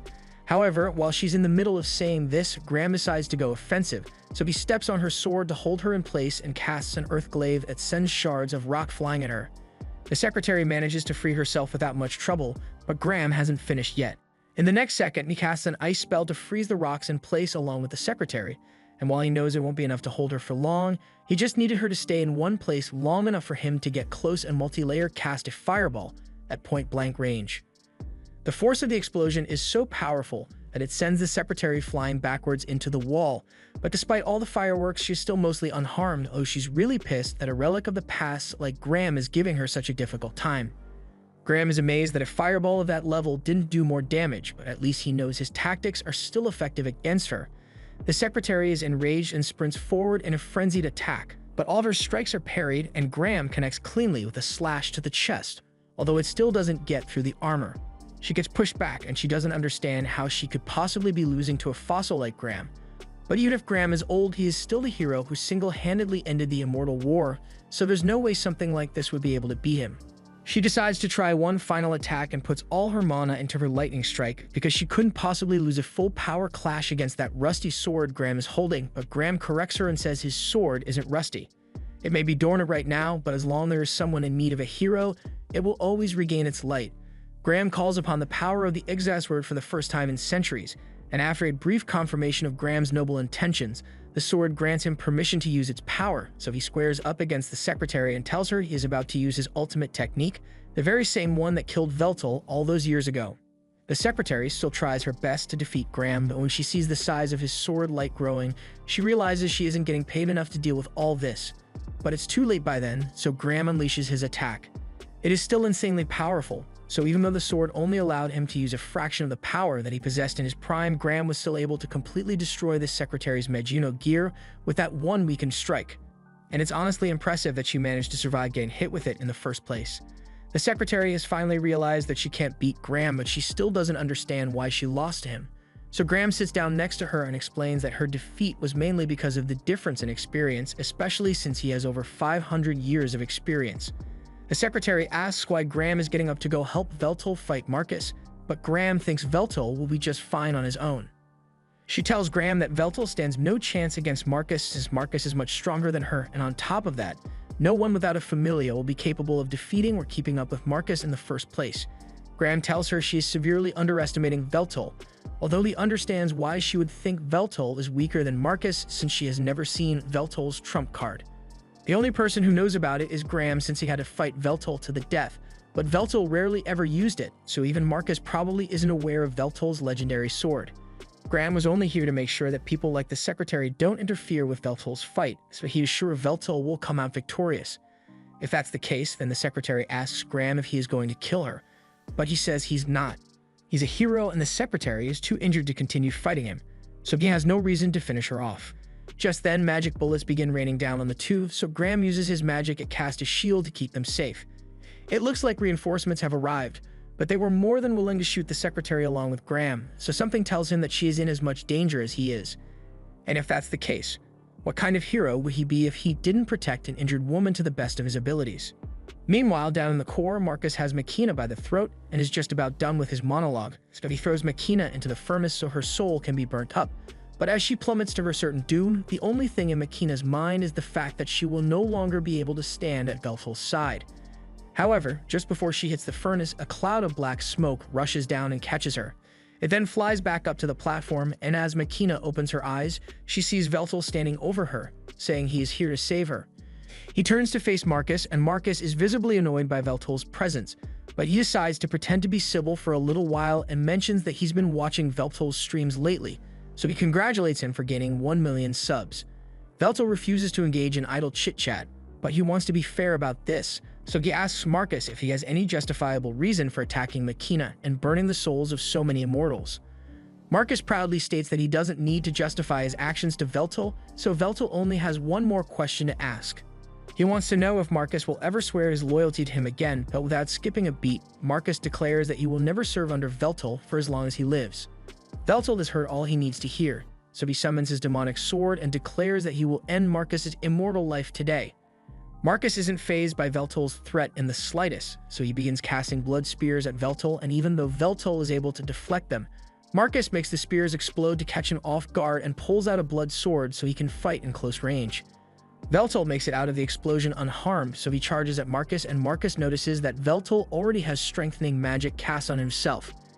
He admits that that was a smart move since Marcus can't cancel out magic that has already been activated, but despite Veltal's strengthening magic, Marcus is still able to keep up with and even overpower him in physical combat. Veltal gets knocked back to the ground, and Marcus takes great pleasure in seeing him down on his hands and knees, but Veltal refuses to give up because he still needs to punish Marcus for his heinous crimes against immortal kind. Marcus mocks Veltal and asks him if he really thinks he has what it takes to follow through on that threat, but there is no doubt in Veltal's mind about whether he can defeat Marcus or not because he is the one true demon lord. Marcus laughs in his face and starts dashing around the room as he tells Veltal that his days of being the demon lord are long gone. But Veltal doesn't fall for his provocation and catches Marcus as he was trying to sneak up from behind, so he raises his sword and aims straight for his neck to take out Marcus's familia. Unfortunately, Marcus saw this coming, so at the last second, he pushes Veltal's sword up so his strike only took out Marcus's head. After Marcus regenerates his head, he tells Veltal that he fully expected him to target his familia at some point in their fight, but no matter what Veltal tries, he is never going to be able to outpace him. Just like on the day Veltal got resurrected, the fact that he doesn't have a familia puts him at a significant disadvantage, and to make that clear to him, Marcus decides to display the power of his familia spell casting. Before Veltal can even react, Marcus casts a Bloody Bomb spell on his hand, and he continues doing it over and over again until Veltal's arms and legs have been atomized. He then decides to finish it off with a massive explosion to the chest, but even though Veltal is practically medium rare at this point and Marcus is on top, Marcus doesn't feel satisfied at all. He thought he would enjoy humiliating Veltal to this extent, but now that he has attained victory, all he feels is emptiness. He starts slowly walking towards Makina so he can throw her in the furnace like he planned earlier, but all of a sudden, he feels a terrifying pressure behind him. Veltal has gotten back to his feet and he seems more powerful than ever before. He commends Marcus for being able to corner him to this extent and admits that he really can't beat Marcus in his current form. All the power Marcus possesses in this current era is a result of his own hard work, and Veltal respects him for it, but that doesn't mean he will lose. He may have lost once before, but Veltal is still the final boss, and up till this point, Graham is the only one who has ever pushed him to this point. But before Veltal goes all out, he is going to ask Marcus one last time if he is willing to give up his evil ways and return to serve under Veltal once more. Marcus is visibly shaken and asks why Veltal would be bothered with a question like that at this point, so Veltal tells him that depending on Marcus's answer, he may be willing to overlook all the chaos that Marcus has caused. Marcus becomes erratic and starts yelling that Veltal's time as the Demon Lord is over, so he's going to make sure he gets rid of him and every other immortal so that he will be the only immortal Demon Lord. Veltal accepts that as a no, and Marcus attempts to cast a blood sword to attack Veltal before he can do anything, but his spell gets cancelled before he can finish. Marcus doesn't understand what just happened, but the panic is starting to set in really bad as Veltal is laughing maniacally. He says he will grant Marcus the honor of witnessing his glorious second form, so he begins his transformation. Meanwhile, outside the reactor base, Takahashi is fulfilling her role in Veltal's plan. This may be slightly illegal, but she uses her hacking skills to hijack every screen in the city and plays one of Veltal's pre-recorded streams for everyone to see. At first, the people are confused by the sudden ad, but Veltal's hot and his stream is entertaining, so their confusion soon becomes interest as the stream progresses. With that, Takahashi's job is done, so she thinks back to what Veltal told her on the ride here. He didn't have any specific orders for her, but he said he needed her to raise people's faith in him. She had no idea what he was talking about, so she asks for a little clarification on how exactly his faith boost works. Veltal didn't feel like explaining all the intricacies of his faith system, so he told her that all she needed to do was raise his popularity and that should do the trick. Takahashi initially didn't think it was possible since popularity can't be raised in a single day, but then again, she's an elite hacker in a technology-driven era, so she can do as much illegal stuff as necessary to make it happen. And the best part is that since she did it anonymously, the police are never going to catch her. Veltal's faith should be at an all-time high at this point, so it's up to him now to make use of it and save Makina. Down in the reactor core, Marcus is really starting to rethink his choices when he sees Veltal's second form. He never knew Veltal possessed a form like this, but Veltal calls him stupid for truly thinking he understood all the power of the Demon Lord. In order to manifest this form, Veltal requires a large amount of faith as well as direct access to some high-density aether ley lines. He welcomes Marcus to tremble in fear before his greatness, but Marcus still thinks he might have a chance of winning since Veltal still managed to lose to Graham back then. Veltal can't deny that he was defeated by Graham, but if Marcus thinks he is capable of replicating such an incredible feat, then he is more than welcome to try. Marcus nervously tries to cast his blood sword spell, but it's still not working, and no matter how many times he casts it, it keeps getting cancelled just before it is activated. Marcus doesn't understand why this is happening, but Veltal tells him there's nothing to be confused about since he is only replicating the same trick Marcus pulled the first time they fought. Back then, Marcus's Familia let him stay 2 steps ahead of Veltal in terms of magic casting, but now with Veltal's new form and boosted capabilities, he has been able to achieve proclaimless magic. Marcus can't believe Veltal managed to achieve something like that in such a short time when even the latest magitech isn't able to recreate magic without incantations or proclamation, but it was pretty simple for Veltal to do once he took this form and fully analyzed Marcus's Familia. Using proclaimless magic does eat up a lot of aether, but luckily Veltal is right next to a massive power source, so he can use it as much as he wants and can cast magic simply by thinking about it. And all this is thanks to Marcus, because even with Veltal's genius, he would never have been able to achieve this without Marcus's work as a baseline, so he once again commends him for his excellent work, but now it's time for his punishment. Marcus still refuses to accept that he has lost, so he tries to cast his blood swords again, but this time instead of just canceling Marcus's magic, Veltal decides to disable Marcus's Familia altogether, so he can't spam his magic anymore. That doesn't stop Marcus from trying though, but he looks so pitiful and desperate that's kind of awkward. Eventually, it sinks in that he has been completely dominated, so he starts questioning how this could have possibly happened to him after all the careful planning he did to surpass Veltal.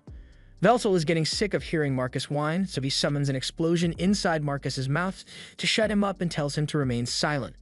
However, Marcus regenerates his mouth and is about to begin yelling again, so Veltal uses wind magic to slice him up and fire magic to burn him to ash. Marcus is still able to regenerate from this, so Veltal just keeps hitting him with all kinds of magic until Marcus falls to the ground exhausted. Simply killing him isn't going to be enough of a punishment for the crimes Marcus has committed, so Veltal decides to take a page out of Takahashi's book and uses his magic to hack into Marcus's Familia and make him see some terrifying shit. Marcus starts freaking out, so Veltal explains that none of those things are actually real. He is simply using Marcus's familia to feed his brain false visual information, and this kind of illusion is so realistic that one would never be able to tell the difference normally. Marcus can't believe Veltol was able to hack into his state-of-the-art familia so easily, but after everything else Veltol has done isn't actually that surprising. Marcus has basically lost all his advantages now, so between the threat of being killed over and over again at the hands of Veltol or being left to go insane while haunted by illusions, Marcus begins cowering in fear and pleading for his life.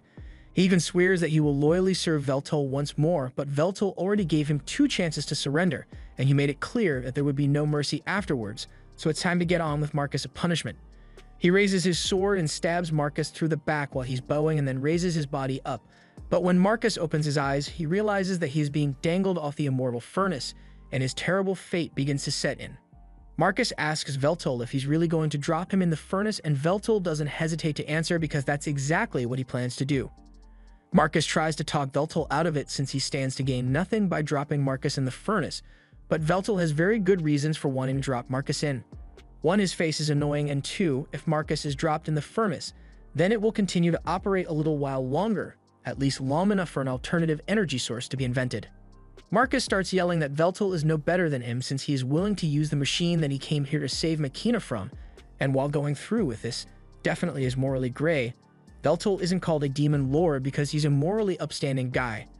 Marcus starts arguing that aside from his selfish ambitions, there were circumstances that forced him to do things this way, so it's not entirely his fault, but Veltol isn't going to be talked down, so Marcus attempts to use some of his blood as a last-ditch attack.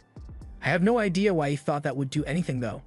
Veltol is done dealing with Marcus, so he uses his fingers to scrape Marcus' body off his sword and drops him into the immortal furnace, where he completely disintegrates and becomes fuel for the furnace. Now that Marcus is gone, Machina's bindings come undone and Veltol returns to normal, so it's all finally over. But this whole mess and the possibility of losing Machina forever have taught him a little bit about the value of life, so he has come to realize that he cares for Machina more than anything in this world and tells her that he loves her.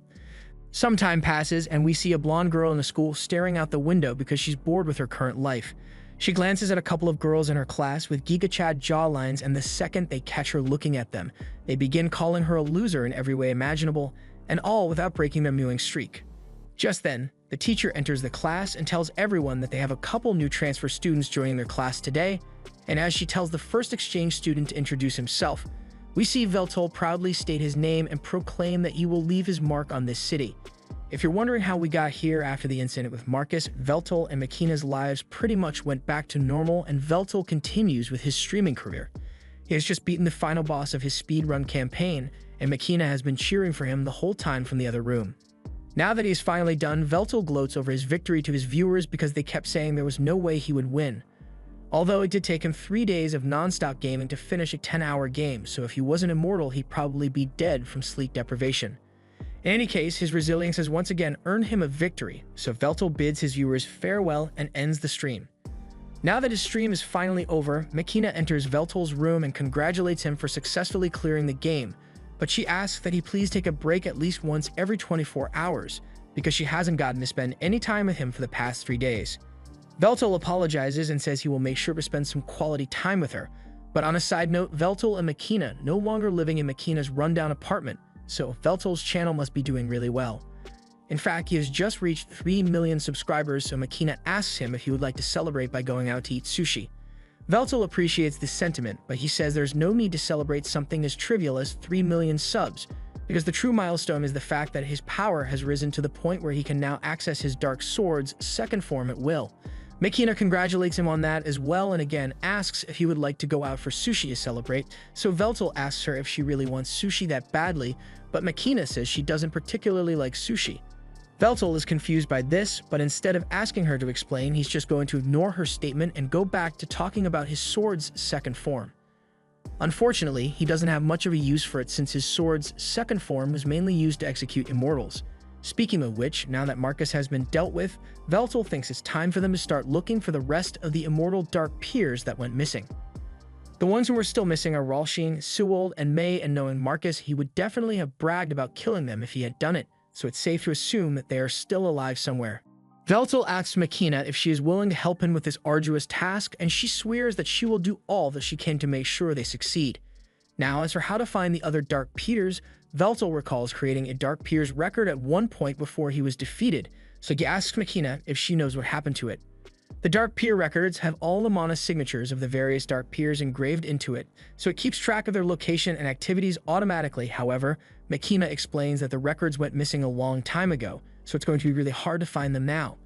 But even so, Veltal is determined to locate the rest of his subordinates no matter how long it takes. But just then, the doorbell rings, so they go to answer it and find Takahashi standing there. Veltal is surprised to see Takahashi in a uniform because she never told him she was a high schooler this entire time.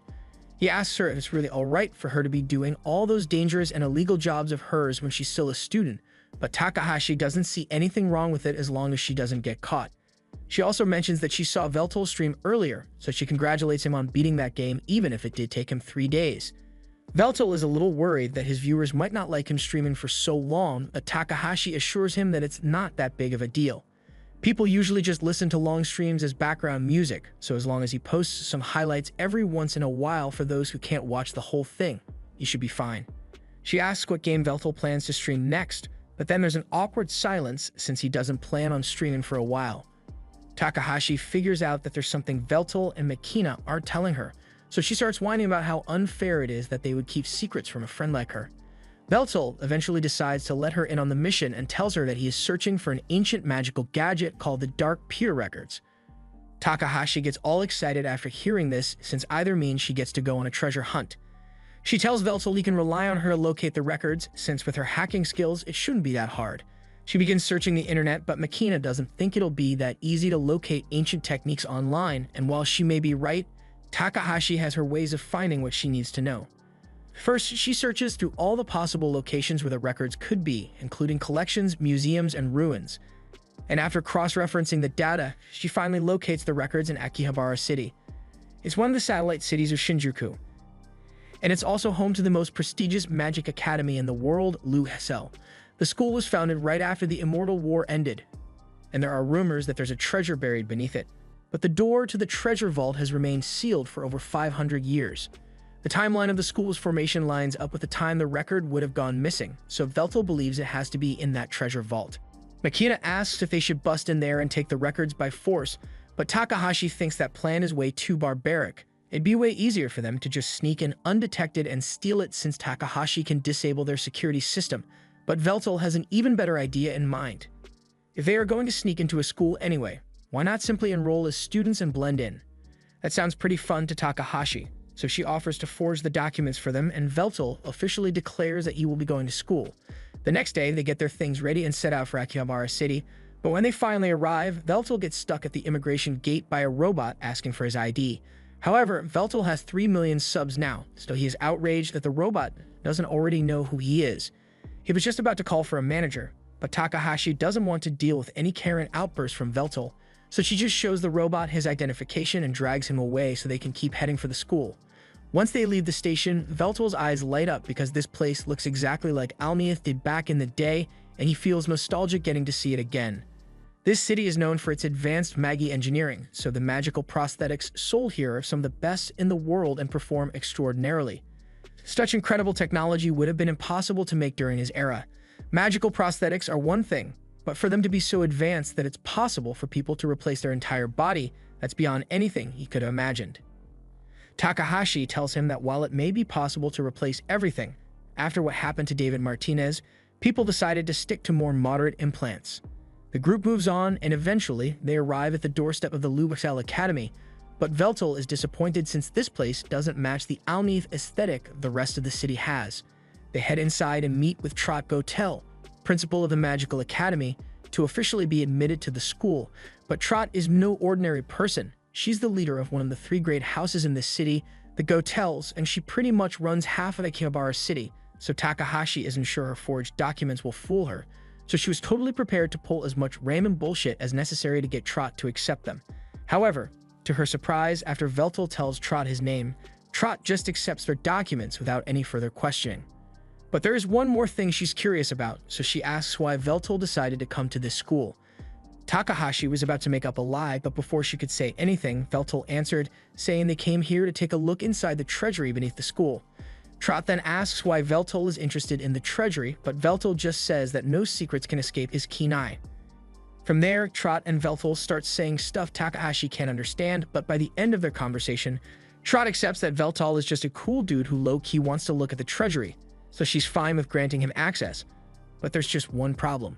She wants to grant him access, but she can't because the treasury is currently sealed and has been sealed for the past 500 years. Veltal asks if it's possible for the seal to be removed, so Trot explains that in order to undo the seal, they need the three houses, the Gotels, the Sippards, and the Reynards to agree and gather their regalias together to act as a key.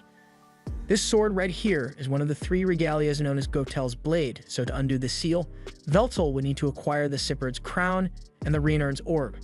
And if he can manage to pull it off, then Trot will gladly open the seal for him. To be honest, she's personally interested in seeing the contents of that vault herself, but there has been one major obstacle in her way. The Reynard's orb is currently missing. The group is later introduced to Miss Mag, their new homeroom teacher, and she leads them to their new classroom. Although, in accordance with the rules of the school, Makina and Takahashi were required to remove their familias, and Takahashi feels strange not having her familia since she's so used to wearing it all the time. This school puts a lot of emphasis on traditional magic studies, so it is strictly prohibited for any student to wear a familia on school grounds. Veltal personally agrees with this policy since while a familia may be an incredible aid for everyday life, one can't truly understand magic unless one learns to do it unassisted. Once they arrive at the class, Mag tells them to come in one after another after she has explained everything to the rest of the class. While the teacher is gone, Veltal asks Makina and Takahashi what they should do for their introductions. He recently played a game with a transfer student in it, and he discovered that it is absolutely essential to have an impactful introduction, which leads us to his introduction. After Veltal boldly introduces himself, Makina and Takahashi do the same in their own ways, and once introductions are out of the way, Miss Mag calls Veltal over because she needs to measure his magical power with this crystal for his class assessment. Veltal understands why she wants to assess his magic, but he wants to warn her ahead of time because he is sure that he will end up breaking that crystal. Mag thinks Veltal is just overreacting and tells him that there's no way the crystal will break, but as Veltal attempts to use it, the crystal indeed breaks. Meanwhile, we see Graham in the city and he looks like he is searching for something. After the Marcus incident, he became friends with the secretary, so he's having her help him in his search for his goddess. After the whole crystal incident, Magura decides to just go on with class as usual and begins her lecture on the dangers of soul channeling as planned. But then she notices that Veltal is just staring at her with a smile on his face, so she stops what she's doing and asks him why he's not taking any notes. Veltal understands why she would be concerned, but he assures her that there's no need to worry about his studies since he already has the topic completely memorized. Magura doesn't believe Veltal could possibly have memorized the entire history of soul channeling in one day, so she tries to prove him wrong by asking him about a very particular incident that happened centuries ago. But before she's even done asking the question, Veltal realizes she must be talking about the Railrod incident. During that era, Railrod was a court mage for the royal family, and he had been experimenting with the idea of channeling a hero's soul into his body. But at the same time, he found out that his wife invested his life savings in hawk coin and got pulled, so he lost control, leading to a major disaster.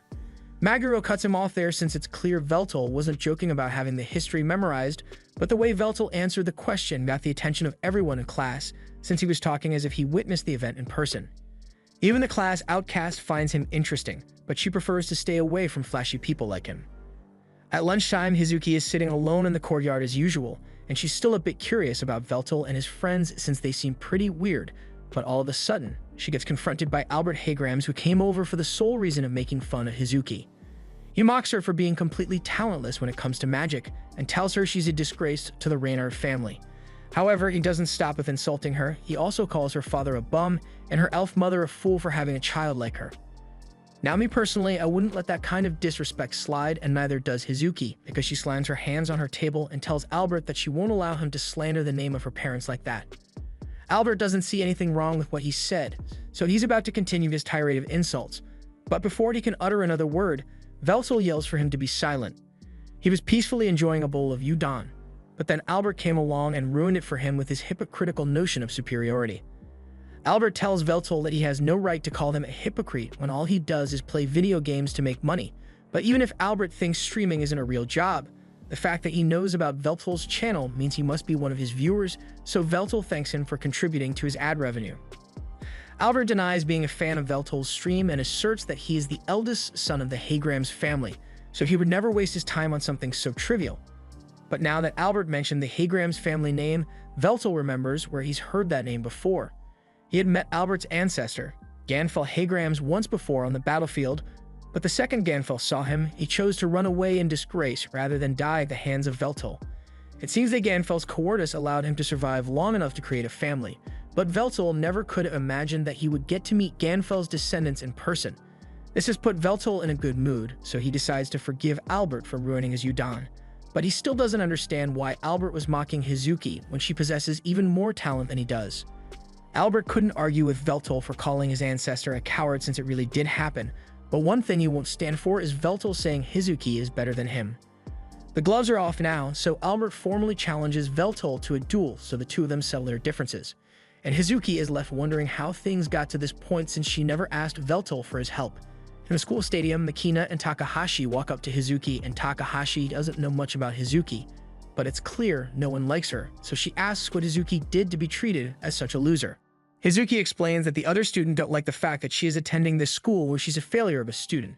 In theory, Hizuki's grades here are really good, but she can't use magic, so people tell her she has no place at a magic academy. Takahashi doesn't want to be mean, but she also doesn't understand why Hizuki would go through all the trouble of attending a magic academy when she can't use magic, but Hizuki has her reasons for it. The conversation is getting a little awkward, so Makina changes the subject and talks about how surprising it is that the school sanctioned this duel in the first place. Hizuki tells them that one of the goals of the academy is to train mages to be capable of combat, so duels are actually encouraged as long as you get a teacher to supervise, and it looks like Mag is the one stuck on supervision duty today, so she asks Veltel and Albert to get this over with soon, because the lunch break is going to end any minute now. They both agree to make this as quick as possible, but before the match begins, Veltel calls over to Hizuki and tells her to watch the match closely because she is about to witness his greatness. However, Albert tells Veltel to stop acting like he has already won the match since he is at a great disadvantage here, because out of everyone attending this school, Albert is the only person who received an A+ in mana release, mana manipulation, and mana reserves. So in other words, Albert is the most powerful student at this school. Veltel can't make any comments on Albert's mana release or manipulation since he hasn't seen those, but when it comes to mana reserves, he can clearly see that Hizuki possesses a far larger reserve than he does. Hizuki doesn't know what Veltel is talking about since she got an F in her mana reserves evaluation, but if Veltel claims that Hizuki's mana reserves are truly that amazing, then Makina is sure the school must have made a mistake since Veltel is never wrong about this kind of thing. Hizuki doesn't argue about it, but she thinks it's weird that Makina treats everything Veltel says like gospel. Albert doesn't believe what Veltel said is true, so he tells him to just get ready for the fight to start, and Veltel is more than ready, but he doesn't think it would be fair if he fought normally, so instead he gives Albert a handicap and says he won't move an inch from this spot. Albert thinks Veltel is trying to make fun of him, but Veltel is so serious that he is willing to make an oath with Albert. If he loses the rematch or moves from this spot, then he will do whatever Albert says, but if he wins the match, then Albert is forbidden from harassing Hizuki from now on. Hizuki doesn't understand why Veltel would go so far for her sake when they barely know each other, so she tries telling Makina to convince him to call off the match. Albert may be a jerk, but he really is the strongest student at this school, so she doesn't want Veltel to get hurt fighting for her. But Takahashi and Makina are confident that there's no way Veltel could lose, and besides, it's too late to call it off since Albert already agreed to the terms of the oath, and they've both sworn on their names to uphold it. The match officially begins, and Albert starts charging up his attack spell, but Veltel cuts him off in the middle of his chant and tells him this will be boring if he uses so little mana. He wants Albert to fire at him with everything he's got so he can at least have a little fun, and Albert takes that personally, so he starts casting his spell at max power. Mag tries to calm Albert down since a spell of that level could actually kill someone, but Veltel tells her there's no need to worry since this is exactly what he wants to see. It has been a while since Veltel got to participate in an old-fashioned magic duel, so he wants to savor it a little. Albert fires his magic arrow, and unsurprisingly, Veltel catches it with one hand before it could hit him, but even so, he's honestly impressed with the strength Albert was able to put into that attack, but it still wasn't enough to make him move. Albert can't believe Veltel managed to catch one of his full-strength spells with nothing but his bare hands, but tells him he should be proud of himself, because with another 200 years of training, Albert would be strong enough to become a mildly challenging opponent for him. He apologizes for his rude remarks earlier about Albert's ancestor because he respects how much hard work Albert must have put in to achieve this level of power in the modern era. And as a reward, Veltel is going to give him a taste of the true essence of magic, So he points a finger at Albert and fires some compressed mana, knocking him out completely. Veltal is declared the winner of the duel, and once he leaves the stadium, he tells Hazuki that his victory is dedicated to her. Hazuki shyly thanks him, but at the same time, she warns him to stay away from her since she's bound to cause trouble for him if he hangs around her. After school, Veltal, Takahashi, and Makina take a walk through the city, and Takahashi talks about how surprising it is that there are still rich brats like Albert in a school like this. In fact, she can't stand the whole school in general since it doesn't allow her to have her familia and forces her to wear this uniform. She asks Veltal if he can just use magic to open the vault on his own so they can speed up this trip. And while that technically is possible, he doesn't think it's a good idea since ancient seals like that usually self-destruct if they are forced open. They are just going to have to gather the regalia the hard way, but since they already have Trott's cooperation, they only need to get the other two. The crown is held by the representatives of Electric Town. But the real problem is the orb that's missing. It's going to be damn near impossible to find a treasure when they have no clues as to where it went, but Veltal corrects her since they actually have a really good lead. The orb that went missing is owned by the Reynard family, and it just so happens that they met the head of the Reynard family today, so they can ask her about it later. For now, they have another matter to attend to since they've just arrived at their destination. This is the other side of Akihabara City, but this is Veltal's first time ever being here, so Takahashi welcomes him to the Electric Town. Veltal is amazed by how densely packed this place part of the city is, and he is interested in exploring it since it reminds him of the labyrinths he used to build, but Takahashi stops him since this place is a real tourist trap.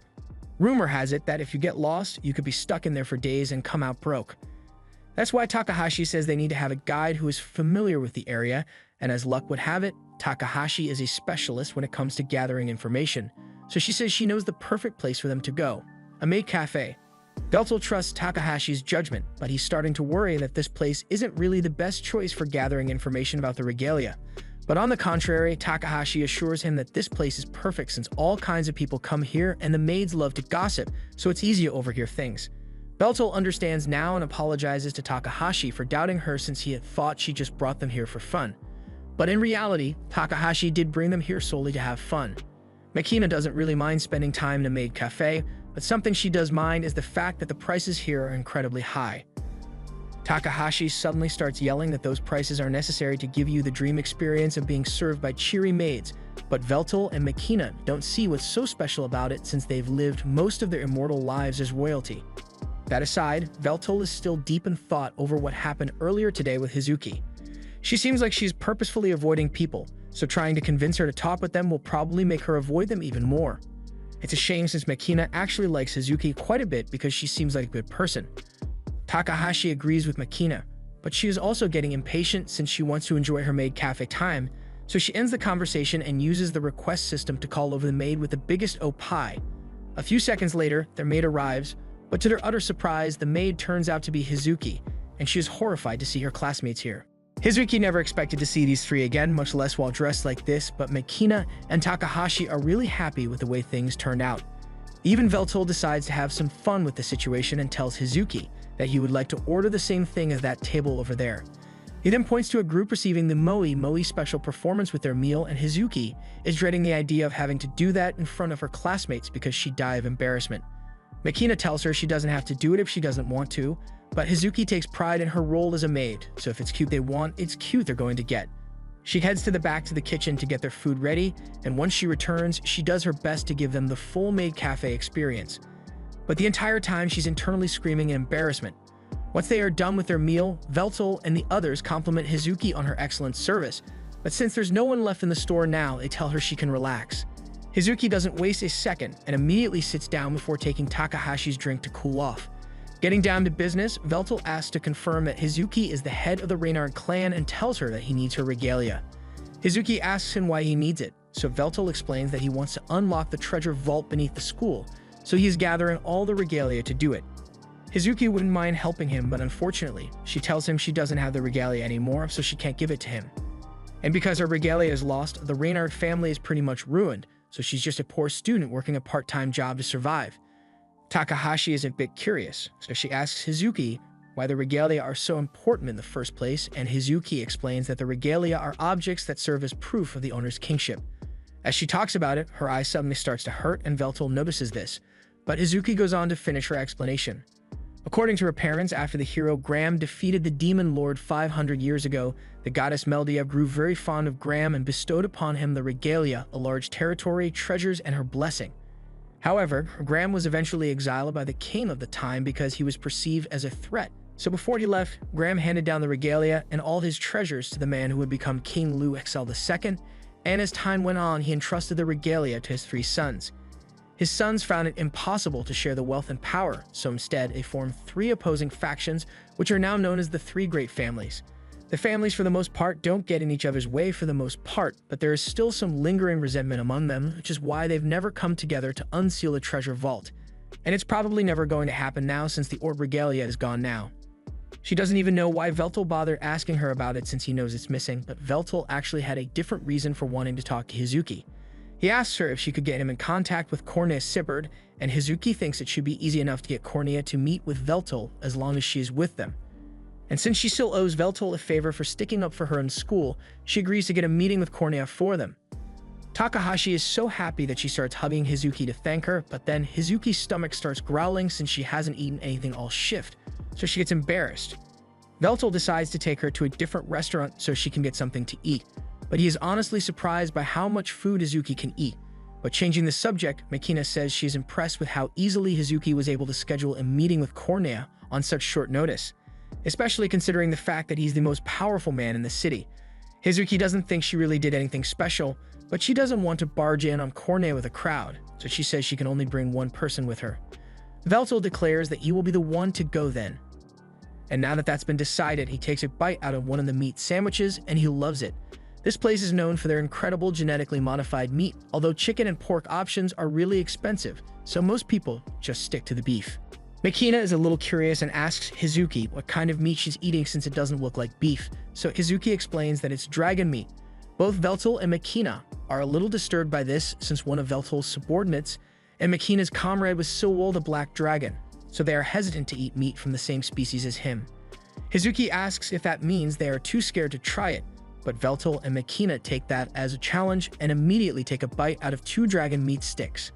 And surprisingly, they actually like it. Feels like beef but tastes like chicken, so Makina starts wishing they had eaten some of Silwol's meat while he was still around since he would have just regenerated anyway. Once they are all done eating, Takahashi and Hizuki are having some fun, but all of a sudden, they are approached by some cops. And these cops are here solely because they recognized Hizuki and want to cause trouble for her. They say they are placing her under arrest for suspicious activity, but just before the situation gets bad, Trot shows up and points out that Hizuki and the others are clearly just having a meal together, and last time she checked, that wasn't illegal. The officers came after Hizuki because she doesn't have much influence or authority, but Trot, on the other hand, is someone they can't afford to mess with, so they back off for now. Once the officers are gone, Trot apologizes to everyone for that unsightly display by the officers, and Takahashi thanks her for getting them out of that mess. Trot tells them there's no need to thank her, but she is wondering what they are all doing out here, so Veltal tells her that Hizuki is just giving them a tour of Akihabara City. He then asks why Trot is out here, so Trot explains that she came to meet with Professor Maguro, but before that, she would like to have a brief discussion with Hizuki. Veltal gets the hint, so he invites Makina and Takahashi to go get some more snacks with him. And while they are gone, Hizuki and Trot get to talk in private. Trot is glad Hizuki has made such good friends, but regarding the discussion she wanted to have, she tells Hizuki that her previous offer is still on the table. Hizuki tries to act like she doesn't know what Trot is talking about, so Trot reiterates that she wants to adopt Hizuki into her family. Hizuki says she can't accept the offer because if Trot took her in, then all the other nobles would turn against her, but Trot says she can handle that, so she just wants Hizuki to be able to live a happy life. Hizuki appreciates Trot looking out for her, but she still can't accept the offer because she wants to protect the Reynard family name as much as possible for the sake of her parents. Trot accepts her decision, but she wants her to remember that she will always be on Hizuki's side, no matter what. She needs to leave now, so Trot says goodbye to Hizuki and tells her to have fun with her new friends, but as Trot leaves, the pain in Hizuki's head starts acting up again. This time, Takahashi notices it, so she asks Hizuki if she's alright, but even though she clearly isn't, Hizuki says she is fine.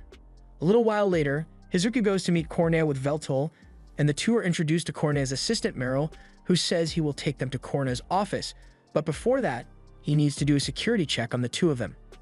Meryl uses his glasses to scan the two, and after a brief moment, he gives them the green light to head in and meet Cornea.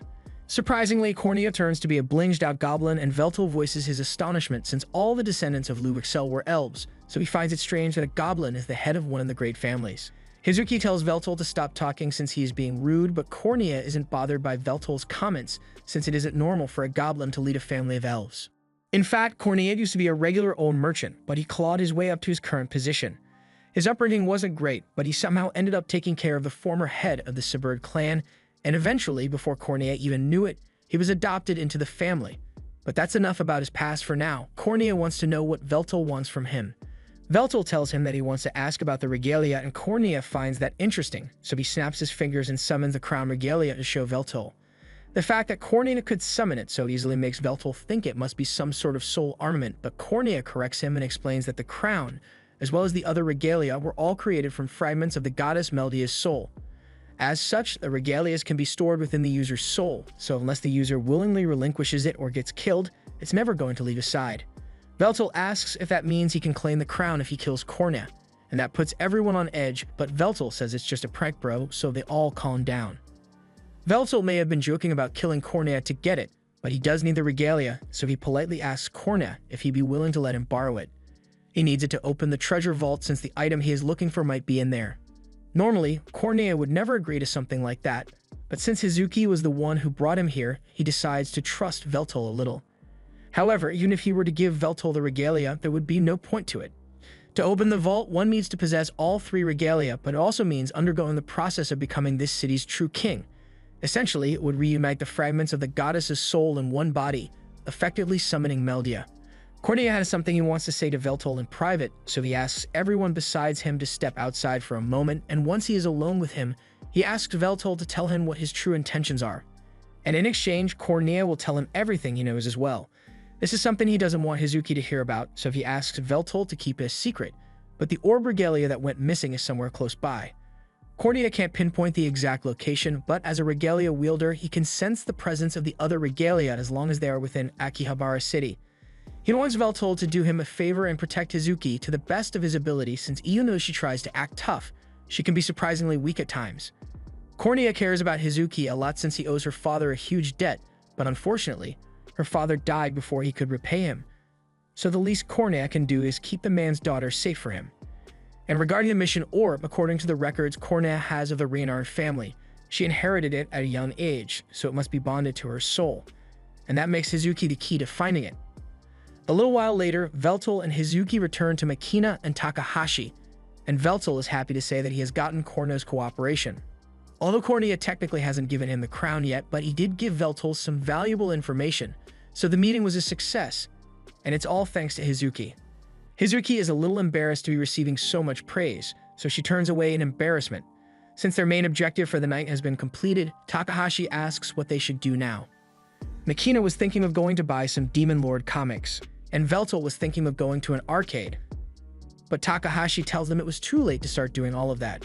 She would normally suggest they should head back to the school dorms right about now, but since Hizuki is here, she suggests they should all sleep over at Hizuki's house. Makina thinks it's a great idea, so she asks Veltal if he's okay with it, and Veltal says he doesn't mind staying at Hizuki's house, but Hizuki says she never agreed to any of this. Takahashi tries to convince her and says this will be a great opportunity for them to get to know each other better, and Hizuki kind of likes the idea of that, so she ends up agreeing to let them stay over at her house. But a few hours later, she's regretting that decision because she somehow ended up naked in the bath with Veltal. Hizuki has had a problem with her right eye for a long time because for some inexplicable reason, whenever someone gets close to her, she blacks out for a second, and when she regains consciousness, she discovers that she has injured someone. This caused her to attack her first friend without realizing it, and was also the reason both of her parents died, so she is very cautious about letting people get close to her. When she first brought the other back to her mansion, Makina prepared a meal for them and Takahashi proposed a toast to celebrate their new friendship. Hizuki is impressed by how well Makina can cook, but Makina thinks it's normal to have this level of cooking skills since she has been practicing for decades now. Hizuki is a bit confused and is about to ask how Makina could possibly have decades of experience when she's only a high schooler, but Takahashi changes the subject and suggests that they should hold a video game tournament to pass the time. Veltal is on board with the idea since he's a video game streamer, but Hizuki is hesitant to agree to it. Veltal asks if she's simply scared of facing the mighty Veltal in virtual combat, but Hazuki takes that as a personal insult, so she proceeds to demolish Veltal 10-0. The others are amazed by Hazuki's skill, and she seems really proud of herself too, but then she realizes that she's becoming a little too close to them, so there's a risk of another incident happening. But she's still having fun, so she tries to ignore the bad feeling for now. A little while later, Makina and Takahashi both fall asleep, so Hazuki decides to go take a bath. However, as she turns on the lights in the bathroom, she discovers that Veltal is already in there. Veltal doesn't seem bothered and believes Hazuki must have come here because she wanted to get a glimpse of his perfect body, so just this once he will allow her to gaze upon his godly physique. Hazuki doesn't know what to say in this situation, and she can't even get mad since she was the one who walked in on Veltal. She says she'll leave and wait for him to finish, but Veltal tells her there's no need for that since he has no problem bathing with Hazuki. After all, he thinks her body is quite nice, but his is still superior. Once again, Hazuki takes that as a personal insult and decides to prove Veltal wrong by getting rid of her towel and getting in the bath with him. Once the initial awkwardness settles down, Hazuki asks Veltal about his conversation with Cornea, so Veltal explains that Cornea simply told her a bit about Hazuki's dilemma and how she inherited the regalia. She then asks him why he's bothering to involve himself with her, like when he helped her out at the cafeteria. She wants to know if he's only being nice to her because she's the leader of the Reynard family, but Veltal tells her he didn't even know who she was when they first met. He just really didn't like that stuck-up brat that was messing with her. However, now Veltal thinks of her as a cherished friend, so he would help her without hesitation if the need ever arose. He thinks she's really impressive since despite everything that has happened, she has still managed to keep her house in order, and she's really good at video games too since she beat him so easily. He asks her if she had fun today, and she did, so she swims over to Veltal's side to be closer to him. Since Hazuki is finally opening up to him, Veltal asks her about the picture frame she had in the living room since it's clear she was trying to keep something secret. Hazuki is hesitant to talk about it, but since she trusts Veltal, she says she will tell him about her past. Years ago, when Hazuki was still a little girl, she woke up one morning on her birthday and was extremely excited to celebrate it with her parents. Her parents took her out shopping that day, and they were trying to make her day really special, but unknown to Hazuki, there were a lot of hate-filled eyes looking their way because people didn't approve of her parents marrying each other. Her parents took her out to all sorts of fun locations to give her the best birthday experience possible, but when they sat down in a park to blow out the candles for Hazuki's cake, they were suddenly attacked. All three of them were violently stabbed, and while Hazuki managed to survive, her parents weren't so lucky. They both died that day, and Hazuki fully blamed herself for the incident during the funeral. Meanwhile, Cornea and Trot were talking to each other at the back of the procession, and Cornea expressed his worries for Hazuki since the records of the incident suggest that she had inherited the orb regalia after her parents died. However, Hazuki doesn't seem to be aware of it. They decide to let her remain oblivious for her own safety, since they don't want people who targeted her parents to come after her as well. The reason Hazuki decided to stay in Akihabara despite all the ridicule she faced is because this was her parents' home, and if not, she would have abandoned this place a long time ago. Veltal thanks her for sharing her past with him, and Hazuki honestly feels a lot better after talking about it, but she asks Veltal if he's willing to stick by her no matter what happens from here on out. After they are done with their bath, Veltal and Hazuki get dressed and start walking back to the others, but all of a sudden, Veltal grabs Hazuki's shoulder and stops her because there's an intruder in the room. He demands that the intruder reveal themselves, so a holographic projection appears and introduces itself as a hero from the New World Church named Faceless. It says it is here to bargain and asks that Veltal and his friends leave Akihabara City immediately. Veltal defeated one of their former members, Marcus, so they acknowledge him as a significant threat and would rather avoid conflict. Faceless promises that no harm will befall Veltal or his friends as long as he leaves peacefully, and as a courtesy, the New World Church will even help him unseal the treasury vault like he had wanted. However, Veltal immediately rejects that idea because he would never abandon Hazuki. Furthermore, he finds it insulting that Faceless dares to call himself a hero, since as far as Veltal is concerned, there is only one person that has the right to call himself a hero, and that is Graham. Faceless can see that negotiation won't work with Veltal, so he gives up on trying to settle this amicably and decides to take his leave. However, before he goes, he states that no matter what Veltal does, he will not be able to stop the New World Church before they change this city forever. As he says this, Izuki finally gets a good look at Faceless, and she is terrified because he has the same emblem she saw when her parents were murdered. The hologram then disappears, but Hazuki is still scared stiff by what she just saw. Elsewhere in the city, Trot goes to visit Cornea at his office because there's something she wants to discuss with him. Cornea assumes she is here because of the incident that happened with Maguro, but before he could even ask any questions, Trot slices his head off and says she is here to steal his crown regalia. News quickly spreads across the city as the death of the leader of the Sibbird family is a big deal, especially since he was murdered by the leader of the Gotel family. Izuki can't believe it since she knows Trot would never do something like this, so she goes to see her to ask about it. Meanwhile, an announcement is made at the school telling everyone that an emergency lockdown is being instated, so they are all required to gather in the assembly hall. Veltel and the others can already tell that something is wrong here, but they are not sure what it is, so they decide to just play along for now. Meanwhile, Izuki has just arrived in Trot's garden and begins asking her if the news about her killing Cornea is really true. Trot tries to calm Hizuki down and tells her there's nothing to worry about, but she calls Hizuki by her last name, Reynard, so Hizuki immediately realizes that this isn't the real Trot. Back at the assembly, a woman appears in front of the crowd and immediately casts a spell that stabs 4 students through the chest. This spell allows her to seize control of the students' bodies, and she demands that the rest of the students all stay still because she is holding them hostage. At the same time, the fake Trot is disappointed that her act was seen through because of such a silly mistake, but since there's no way she's going to fool Hizuki now, she drops the act and reveals that she is really Maguro. Hizuki doesn't understand why Maguro would do something so heinous, so Maguro explains that her guild gave her a mission to obtain all 3 regalia, so she's just fulfilling her task. The most difficult part was getting to Cornea since he's always so careful about his security. However, he had a bad habit of letting his guard down whenever he was talking with Trot, so Maguro decided to use that to her advantage. A little while ago, she lured Trot into a cybernetic surgery clinic and removed Trot's mind from her body so she could steal it for herself, along with the regalia, and immediately after, she killed Cornea to obtain his regalia as well. Hizuki asks what happened to Trot's mind, but Maguro didn't really care about keeping Trot alive, so she's probably long dead by now. Hizuki breaks down at the realization that 2 of her closest friends are dead, but Maguro doesn't give her any time to grieve and says she needs Hizuki to cooperate with her so she can complete her mission. Hizuki immediately refuses to help Maguro in any way and turns to leave, but Maguro warns her that there will be consequences if she doesn't do as she is told. She then displays a video of the assembly hall, showing Makina's decapitated head on the ground, and she threatens to have Veltel and Takahashi killed as well if she doesn't obey. Hizuki has no choice at this point, so she asks if Maguro intends to kill her and steal the orb, but that's where Maguro corrects her because her real intention is to use Hizuki to summon the goddess Meldia. She traps Hizuki within a summoning circle and begins explaining that the 3 regalia were always intended to be used to summon Meldia, and despite what Hizuki may believe about the orb being missing, it is actually already here.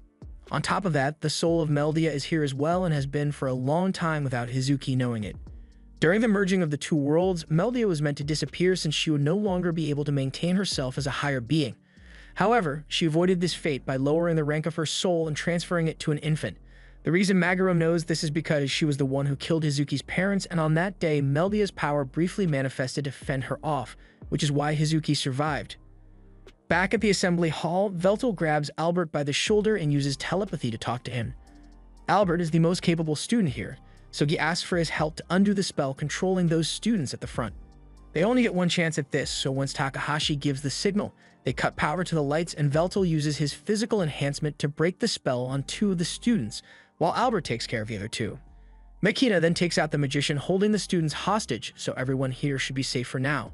Veltel realizes that Hizuki must have been the real target of this attack, so he leaves Albert in charge of the students here and flies up to go save Hizuki. Meanwhile, on the roof, the summoning ritual has already begun, and it's already too late because Hizuki's body has already been taken over. As Veltel arrives, Maguro is a little disappointed since she won't get to complete her plan with him around. But at the same time, this isn't a total loss since no matter what Veltel does, war will still rain down upon this city, so for now, she makes her retreat. Veltel goes up to Hizuki to ask if she is alright, but the person standing before him is no longer Hizuki, she is the goddess Meldia. This was the end of episode 11. Subscribe to not miss the next part.